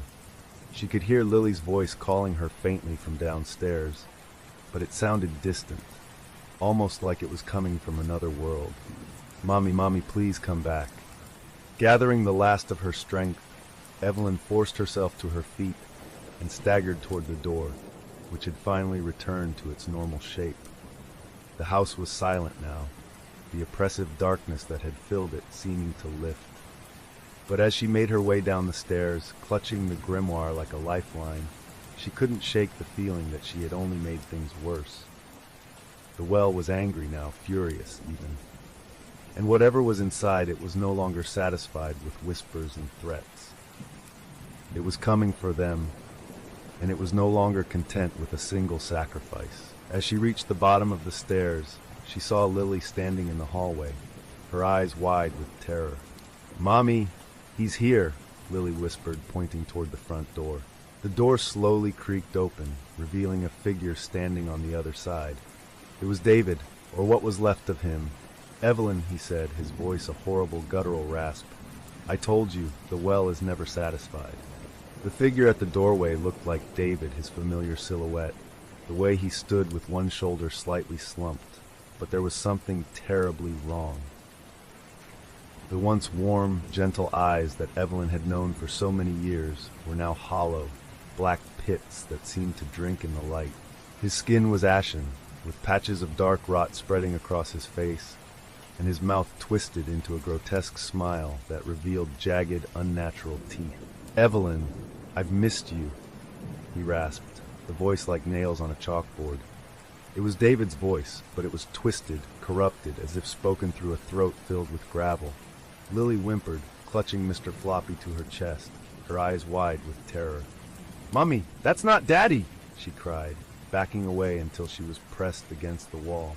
Evelyn's heart pounded so hard she thought it would burst out of her chest. She had seen David disappear into the well. She had heard his screams. Whatever was standing in front of her now was not her husband. It was something else, wearing his skin like a mask. "David, or whatever you are, stay back!" Evelyn shouted, holding up the grimoire as if it could somehow protect her. The pages fluttered in a sudden gust of cold wind, the ancient ink almost glowing in the dim light. The thing that wore David's face tilted its head, as if amused. "You think that little book can save you? The well is hungry, Evelyn, and you know the price. One sacrifice was not enough. It wants more. It wants you both." Before she could react, the creature lunged forward with unnatural speed, its claw-like hands reaching for her throat. Evelyn screamed and instinctively raised her arm to block the attack, but it was too fast. Just as its cold fingers brushed her skin, Lily let out a piercing scream. "Leave my mommy alone." The air seemed to vibrate, and the creature froze, its eyes widening in surprise. Lily's voice had a strange resonance to it, a power that Evelyn had never heard before. The entity that wore David's face hesitated, its grin faltering. Seeing her chance, Evelyn grabbed Lily's hand and pulled her away, sprinting down the hallway. "We need to get out of here," she yelled. But even as they ran, the house seemed to shift and warp around them, the walls stretching like sinew, closing in to trap them. Behind them, the creature howled in rage. The sound was otherworldly, a guttural roar that shook the very foundation of the house. "You cannot escape," it bellowed. "The well claims what it is owed." The temperature plummeted, and the black water began to seep through the cracks in the floor again, spreading like a creeping tide. Evelyn's feet slipped on the slick surface, nearly sending her sprawling, but she tightened her grip on Lily's hand and kept moving. The hallway seemed to stretch on endlessly, turning into a labyrinth of darkened corridors that Evelyn didn't recognize.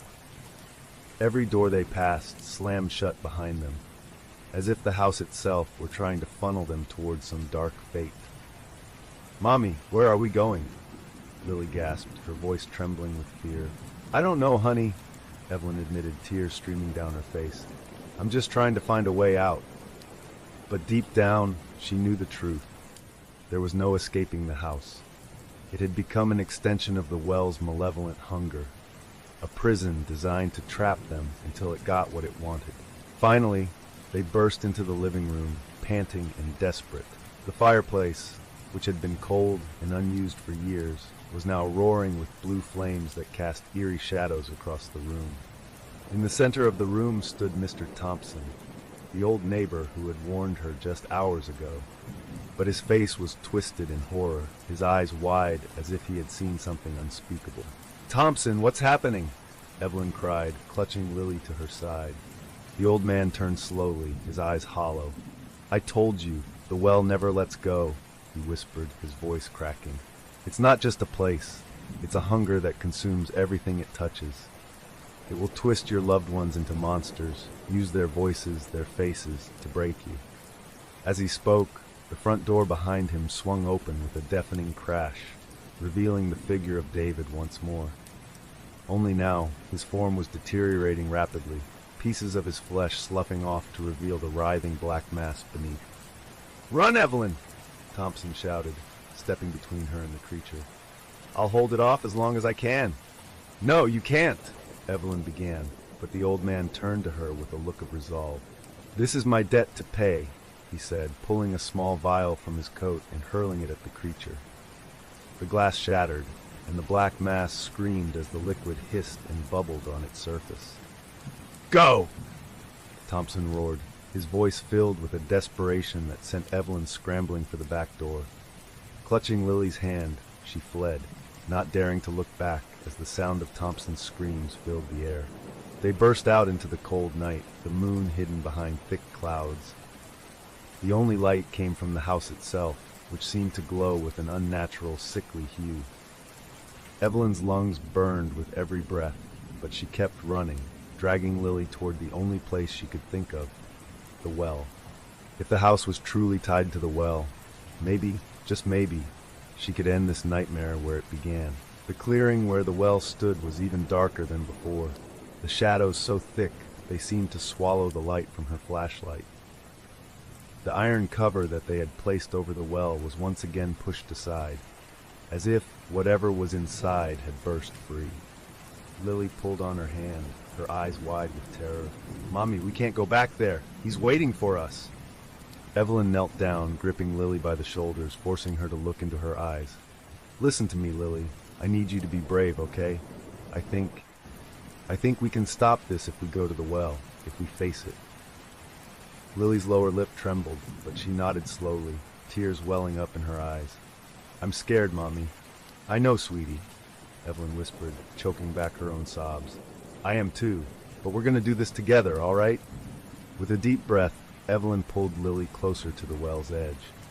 The air was frigid, and the foul smell of decay was overwhelming. She peered into the darkness below, her flashlight barely penetrating the inky depths. And then she saw it. Something was moving down there, writhing and slithering like a mass of serpents. The whispers grew louder, echoing up from the abyss. "Bring her to me," the voices hissed. "The child, the blood, it will end this." "No," Evelyn shouted into the darkness. "You can't have her!" The black water began to bubble up, spilling over the edges of the well. The ground beneath their feet trembled, and a bone-chilling cold seeped into Evelyn's bones. The well was angry, furious that she was defying it. In a moment of desperation, Evelyn opened the grimoire one last time, searching for a spell, a phrase, anything that might help. And there, at the very bottom of the page, was a single line. "Only by fire can the doorway be sealed." She turned to Lily. "We need to burn it, Lily. We need to end this once and for all." Lily nodded, her eyes filled with a newfound determination. Together they gathered what dry branches they could find and threw them into the well. Evelyn pulled a small lighter from her pocket, a relic from David, and flicked it to life. As the flames caught, the well erupted with a deafening scream, the black water hissing and recoiling from the fire. The ground shook violently, and the voices that had haunted them for so long shrieked in agony. For a moment, it felt like the world was collapsing around them. But then, as quickly as it had started, the screaming stopped. The ground stilled, the black water receded. The well was silent. Evelyn called the dawn was a thin, gray line on the horizon when Evelyn and Lily finally made it back into the house. They were both exhausted, covered in dirt and sweat, their clothes soaked with the stench of the black water from the well. For now, the whispers had stopped, and the house seemed eerily calm, as if holding its breath. The flames they had set in the well were still burning, a thin column of smoke rising into the cold morning air. But Evelyn knew it was only a temporary fix. The fire had driven back whatever dark force lurked beneath, but she could still feel its presence, like a shadow pressing against the edges of her mind. The house, however, had become a silent observer. The walls no longer groaned, and the black water had stopped seeping from the cracks. For a moment, Evelyn dared to hope that maybe, just maybe, they had driven it back for good. But that hope was shattered as soon as she stepped through the front door. The house was in ruins. The furniture was overturned, shattered glass littered the floors, and the air was thick with the lingering scent of decay. It looked as if a hurricane had swept through the place. Lily clung to her side, her small body trembling. "Mommy, is it really over?" she whispered, her voice tinged with a hope Evelyn couldn't bear to squash. Evelyn forced a smile, brushing a hand through Lily's tangled hair. "For now, sweetie, for now." But deep down she knew better. The well wasn't done with them. Not yet. Evelyn couldn't afford to rest. She knew they were living on borrowed time. The grimoire, now worn and covered in her own blood from the ritual, had hinted at a darker truth. The well was not just a portal. It was a prison for something ancient and unspeakable, something that had been sealed away long before this house had ever been built. But now the creature was awake, and it was hungry. She needed answers and fast. Leaving Lily in the kitchen with a cup of hot chocolate to calm her nerves, Evelyn made her way back to the attic. The place still reeked of burnt wood and ozone from the shattered mirror, but she couldn't shake the feeling that there was something she had missed. If there was a way to end this curse once and for all, it had to be hidden somewhere in the remnants of Amos Thorne's possessions. As she sifted through the piles of dusty old books and crumbling papers, she came across an old, locked wooden box that she hadn't noticed before. Its surface was engraved with strange symbols that glowed faintly in the dim light. With shaking hands, she forced the box open. Inside she found a stack of letters, their edges frayed with age. The top letter was addressed to Amos Thorne from a man named Father Samuel Whitaker, dated nearly 150 years ago. "Amos, the well you have discovered is not merely cursed. It is a gateway to something far darker, a creature bound within, a creature that craves the souls of the living to sustain itself. The rituals you attempted can only delay its hunger. To truly end it, you must find its source deep within the well. But be warned, the creature can mimic those you love. It will use their voices, their faces, their memories to lure you into its grasp. You must not trust it." Evelyn's heart pounded in her chest. The well was not just a portal, it was a gateway to whatever horrific entity lay beneath. And if Father Whitaker's letter was to be believed, the only way to truly end this nightmare was to face the creature itself in the depths below. A cold resolve settled over her. She would not let this thing take Lily. She would do what Amos Thorne could not. She would descend into the well and confront whatever dark force had claimed her husband and now sought her daughter. Gathering what supplies she could find, flashlights, rope, and a small hunting knife she had found in the basement, Evelyn returned to the kitchen where Lily waited. The little girl's eyes were wide with fear as she watched her mother strap the knife to her belt. "Mommy," Evelyn knelt down, taking Lily's small hands in her own. "Sweetheart, I need you to be brave for me, okay? I have to go back to the well." Lily's face went pale. "No, Mommy, please don't go. He's waiting for you down there. He said if you go, you'll never come back." Evelyn's heart broke at the fear in her daughter's eyes, but she couldn't let that stop her. "I have to, Lily," she said softly. "If I don't, he'll keep coming for us. I need to end this once and for all." Tears welled up in Lily's eyes, but she nodded, her grip on Mr. Floppy tightening. "Promise me you'll come back," she whispered. "I promise," Evelyn said, even though she wasn't sure if it was a promise she could keep. The walk to the well felt like a journey into the heart of darkness. The early morning sun was barely visible through the thick fog that clung to the ground like a shroud. The clearing was deathly silent, the only sound the crunch of dead leaves beneath her boots. As Evelyn approached the well, she could feel its malevolent energy pulsing in the air, like a heartbeat beneath the earth. The iron cover was gone, and the opening yawned before her, a black maw that seemed to draw in all the light around it. Taking a deep breath, she secured the rope to a nearby tree and lowered herself into the well.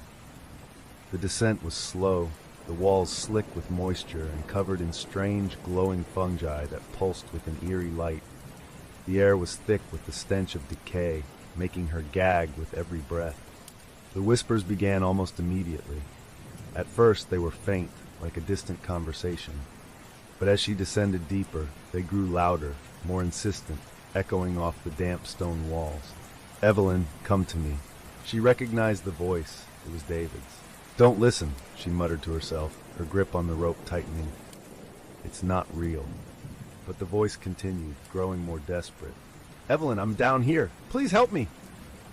Tears streamed down her face, but she kept going. She had to finish this. She had to face whatever was lurking in the darkness below. At the bottom of the well, the stone floor gave way to a cavern, its walls covered in ancient symbols that pulsed with a sickly green light. The air was thick and oppressive, each breath feeling like inhaling tar. In the center of the cavern was a pool of black water, its surface bubbling as if something were trying to claw its way up. As she approached, the water erupted, and the creature emerged. It was a grotesque amalgamation of twisted limbs and rotting flesh, its eyes glowing with a cold, unnatural light. But the worst part was the faces, hundreds of them, shifting across its surface, each one a distorted mimicry of someone it had consumed. "David," Evelyn whispered, seeing her husband's face emerge from the creature's grotesque mass. The creature grinned, its many mouths opening in unison. "Join me, Evelyn," it whispered in David's voice. "Let's be a family again, forever." Steeling herself, Evelyn pulled out the hunting knife. "You're not him," she hissed, "and I'm not leaving without my daughter." As the creature lunged toward her, Evelyn slashed at it with the knife, the blade glowing faintly as it made contact. The creature screamed, its many faces contorting in agony. The well shook violently, the cavern beginning to collapse. Evelyn knew she had one chance. She had to seal the gateway permanently. With a final desperate prayer, she plunged the knife into the heart of the creature. The cavern erupted in a blinding light, the screams of the creature echoing through the darkness. Evelyn's vision faded to black. When she awoke, she was lying on the ground outside the well. The air was still, the sun shining down on her face. She was alive, and standing above her, clutching Mr. Floppy, was Lily. "Mommy, you came back," Lily whispered, tears streaming down her cheeks. Evelyn pulled her da. The days after Evelyn's descent into the well were a blur of exhaustion and dread.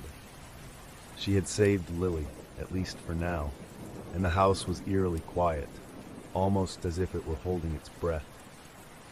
The oppressive atmosphere that had weighed on every corner seemed to have lifted, but Evelyn couldn't shake the feeling that it was only a temporary reprieve. She had seen the creature's true form, heard its countless voices, and felt its hunger. Destroying the heart of the thing within the well had driven it back, but the darkness was not truly gone. It had retreated, waiting, watching, and Evelyn feared it was only a matter of time before it resurfaced. Lily clung to Evelyn constantly now, never letting her mother out of her sight. The trauma of what she had witnessed had left her quieter, more withdrawn, her once bright eyes now shadowed with fear. Every time Evelyn left a room, Lily would whisper, "Promise you'll come back, Mommy." Evelyn did her best to comfort her daughter, but she knew deep down that their nightmare was far from over. The well may have been sealed, but the house remained tainted by its influence. The air inside was still thick with a cloying sense of unease, as if the house itself resented being robbed of its prize. That feeling was confirmed one night, 2 weeks after her encounter in the well. Evelyn awoke in the middle of the night to a sound she had prayed she would never hear again, a soft, rhythmic dripping. It was the same sound that had haunted their first nights in the house, a slow and steady drip, drip, drip. Her heart clenched with dread as she realized it was coming from the hallway. She quietly slipped out of bed, careful not to wake Lily, who was sleeping beside her. The little girl had refused to sleep in her own room since the night David disappeared. Evelyn grabbed the flashlight she kept on her nightstand and stepped into the hallway. The dripping was louder here, more insistent. As she approached the source of the sound, she realized with horror that it was coming from the basement door.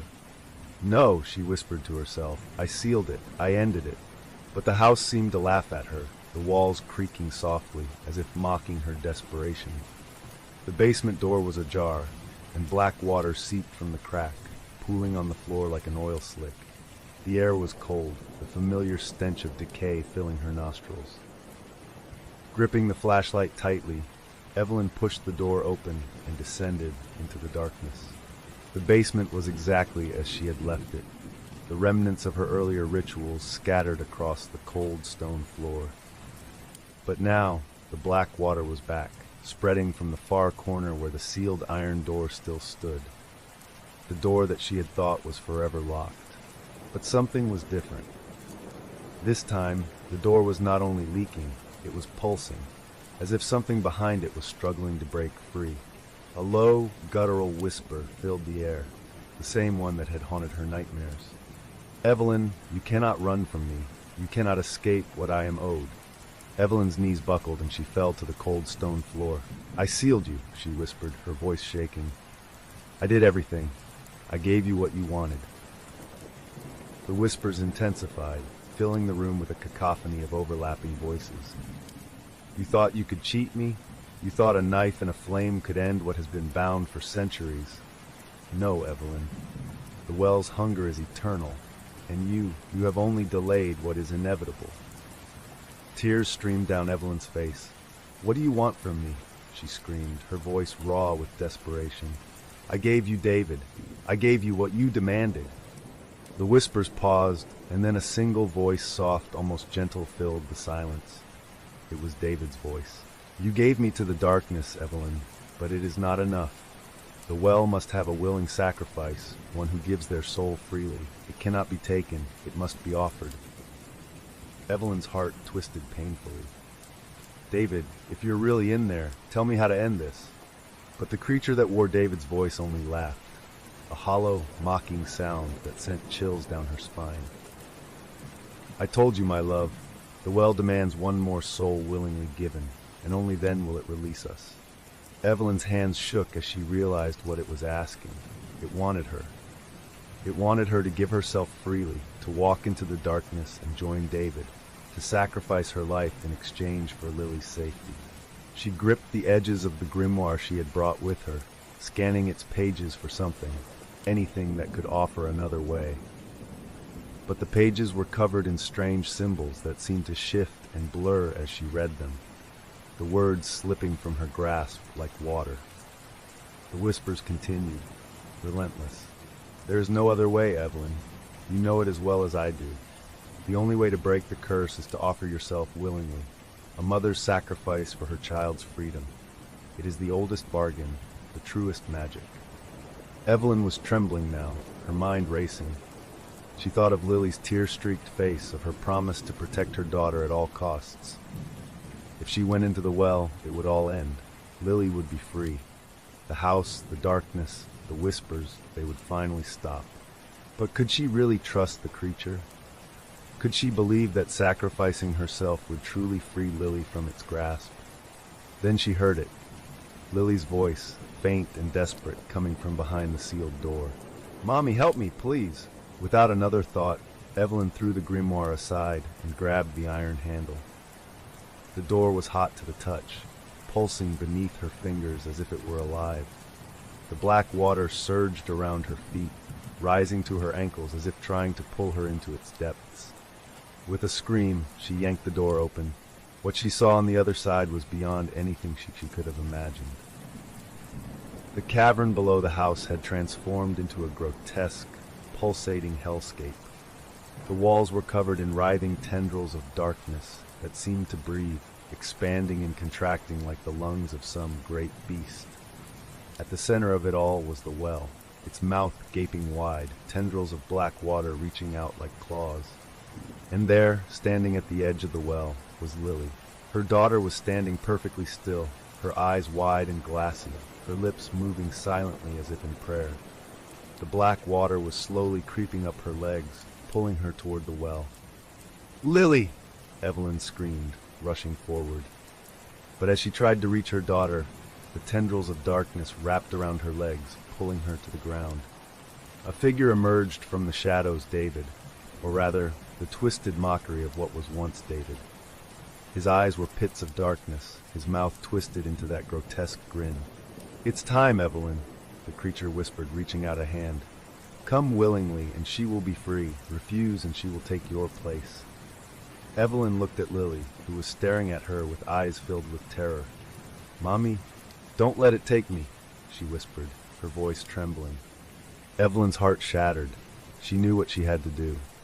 Tears streaming down her face, she turned to the creature.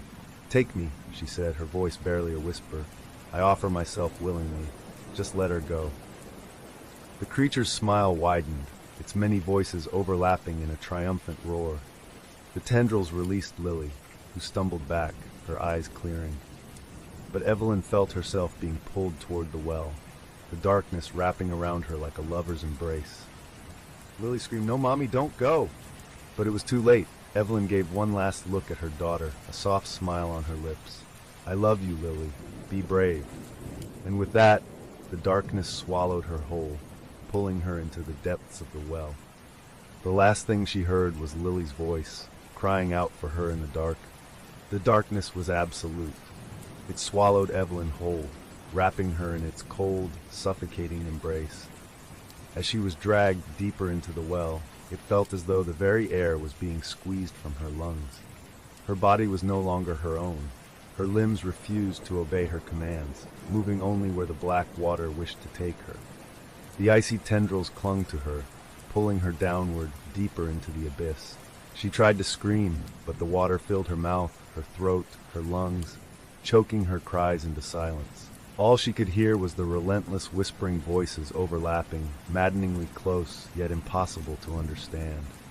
It was as if the souls of all those who had been taken by the well were speaking at once, their words jumbled, their cries blending into a cacophony of torment. Then, just as suddenly as it began, the downward pull stopped. Evelyn found herself in a cavern, far beneath the surface. The oppressive darkness gave way to a faint, sickly green light that emanated from the walls, casting eerie, flickering shadows. She fell to the cold stone floor, gasping for breath, the air thick with the stench of rot and decay. She could barely comprehend where she was.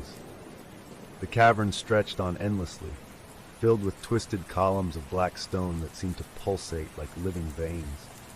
The ground was slick with the same oily black water that had nearly drowned her.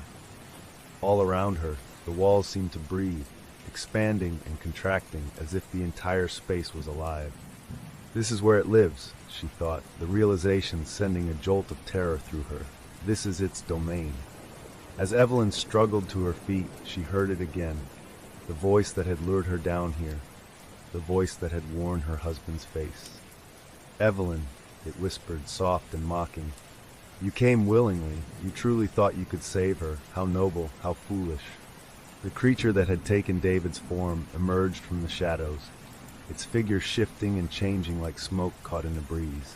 Its eyes glowed a sickly yellow, its mouth twisted into a grotesque parody of a smile. But it was no longer content to pretend to be her husband. The facade had melted away, revealing its true form, a towering, nightmarish figure composed of countless writhing shadows, its body a mass of twisted limbs and gaping mouths. Evelyn stood her ground, her fists clenched at her sides. "I gave you what you wanted," she said, her voice raw with defiance. "I came willingly. Let Lily go." The creature's laughter filled the cavern, a sound that sent icy fingers of dread crawling down her spine. "Oh, Evelyn," it purred, "you think this ends with you? The well has tasted your bloodline now. It is bound to your family. It will never stop, unless I consume every last one of you." Her heart sank. She had hoped her sacrifice would be enough to end it all, to protect Lily. But it had been a cruel trick, a final act of deception to lure her into its lair. The creature began to circle her, its many eyes glowing in the darkness. "There is no escape for you, Evelyn, but perhaps you could join me. I could give you power. I could give you life beyond death, and together we could bring your daughter into our embrace. Evelyn's stomach churned. Never, she spat, backing away.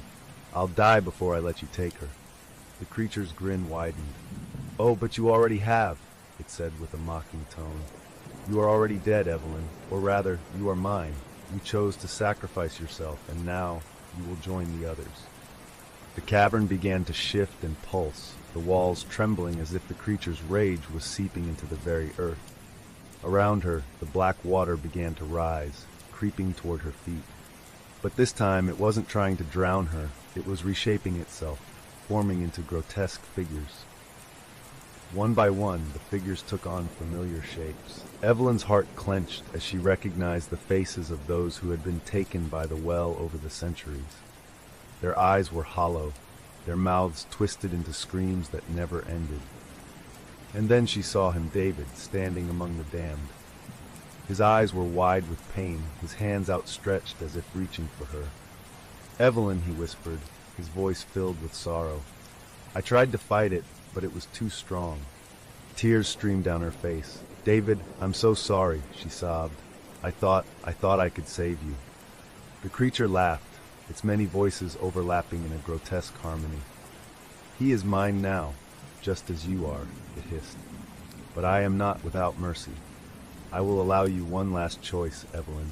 Give me your daughter willingly, and I will let you and your husband remain together in the darkness, forever. No, Evelyn screamed, her voice echoing through the cavern. I will never let you have her. She is innocent. The shadows around her seemed to tighten, as if the creature was growing impatient. Then you will watch her suffer, it growled. You will see her dragged down, just like all the others. She will call for you, but you will be powerless to help her. And when she finally succumbs, her soul will feed me for centuries. Evelyn's mind raced. There had to be a way out, some way to turn the creature's own twisted rules against it. She remembered the grimoire, the ancient texts that spoke of the well's hunger, its need for willing sacrifices. It had tricked her into offering herself, but maybe, just maybe, she could use that same rule against it. Taking a deep breath, Evelyn steeled herself. You said I came willingly, she said, her voice shaking but determined. That was the bargain. But you're wrong, I didn't offer myself to you. I offered myself to break your hold. The creature paused, its many eyes narrowing. What are you saying? Evelyn's heart pounded as she continued. You said the well requires a soul willingly given, right? Well, I didn't come here to join you. I came here to seal you away. My sacrifice was not to feed you, it was to bind you. The creature roared in fury, the ground shaking beneath her feet. Lies! It screamed, lunging toward her. But Evelyn had already pulled the knife from her belt, the one she had used to wound the creature before. By my blood, I sever the bond, she cried, plunging the blade into her own hand. The black water erupted around her, hissing and writhing as the ground beneath her feet trembled. The cavern began to collapse, the shadows screaming in agony as the light from Evelyn's blood cut through the darkness like a beacon. The creature shrieked, its form unraveling, the faces it had stolen melting away. Evelyn, no! David's voice called out, but she couldn't stop now. She had to finish this. I bind you to this place, she screamed, forever. You will never take another soul. With a final, desperate thrust, she plunged the knife into the ground. The cavern exploded with light, the creature's screams fading into a distant echo as the world around her disintegrated into nothingness. When Evelyn opened her eyes again, she was lying on the cold ground outside the well. The sun was rising, casting a golden light over the clearing. The air was still. The oppressive darkness that had hung over the land finally lifted. She struggled to her feet, her vision blurred, her body weak. And then she heard it, a voice soft and filled with relief. Mommy, you did it. Lily stood at the edge of the well, her face streaked with tears, but her eyes were clear and bright. Evelyn stumbled toward her, pulling her daughter into a tight embrace, sobbing with relief. It's over, Lily, she whispered. It's finally over. But as she looked back at the well, she couldn't shake the feeling that it was only sleeping. And that one day it would wake again. The morning sun cast a warm, golden glow over the landscape, the clearing bathed in the soft light of dawn. Evelyn stood at the edge of the well, staring into its now sealed depths. The once ominous black water had receded, leaving only a faint, acrid smell in the air. Lily clung to her side, her small fingers digging into her mother's arm, as if afraid that if she let go, Evelyn would disappear. "It's over, Lily," Evelyn whispered, her voice shaking with exhaustion. "We did it. It's finally over." Lily looked up at her, her eyes wide and filled with the kind of innocence Evelyn had thought they'd lost forever. "The voices? They're gone?" Evelyn forced a smile, stroking her daughter's hair. "Yes, sweetie, they're gone. You don't have to be afraid anymore." But even as she said the words, Evelyn felt a lingering sense of dread gnawing at her heart. She had done everything she could, faced the darkness, sacrificed herself, and fought against the ancient entity that had claimed David. But the memories of the cavern, the whispers, and the creature that had worn her husband's face refused to fade. She couldn't shake the feeling that the well had simply gone dormant, that it was biding its time. Back in the house, the air was different, lighter. The oppressive weight that had made it hard to breathe was gone, and the constant feeling of being watched had dissipated. The house was quiet, almost peaceful. The black water stains that had seeped from the walls were gone, leaving only faint traces like scars. Evelyn and Lily worked together to clean up the mess left behind. They threw out broken furniture, cleaned the shattered glass, and swept the floors. For the first time in weeks, the house began to feel almost normal. But Evelyn couldn't bring herself to sleep in the master bedroom, where she had shared so many memories with David. Instead, she and Lily set up camp in the living room, blankets and pillows strewn across the floor. They curled up together, watching the fireplace crackle softly, trying to find comfort in the simple act of being close. As the fire burned low, Lily began to doze off, her head resting on her mother's lap. Evelyn gently stroked her hair, staring into the dying embers. For a moment, she allowed herself to hope that they could move on, that the nightmare was truly over. But then, just as she was beginning to drift off to sleep, she heard it. A whisper, "Evelyn, it's not over."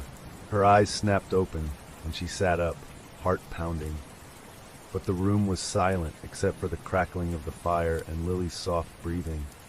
"It's just in your head," she told herself. "It's just the trauma playing tricks on you." Yet the whisper had been so clear, so close. It had sounded like David's voice, desperate and pleading. The next morning, Evelyn decided it was time to leave the house.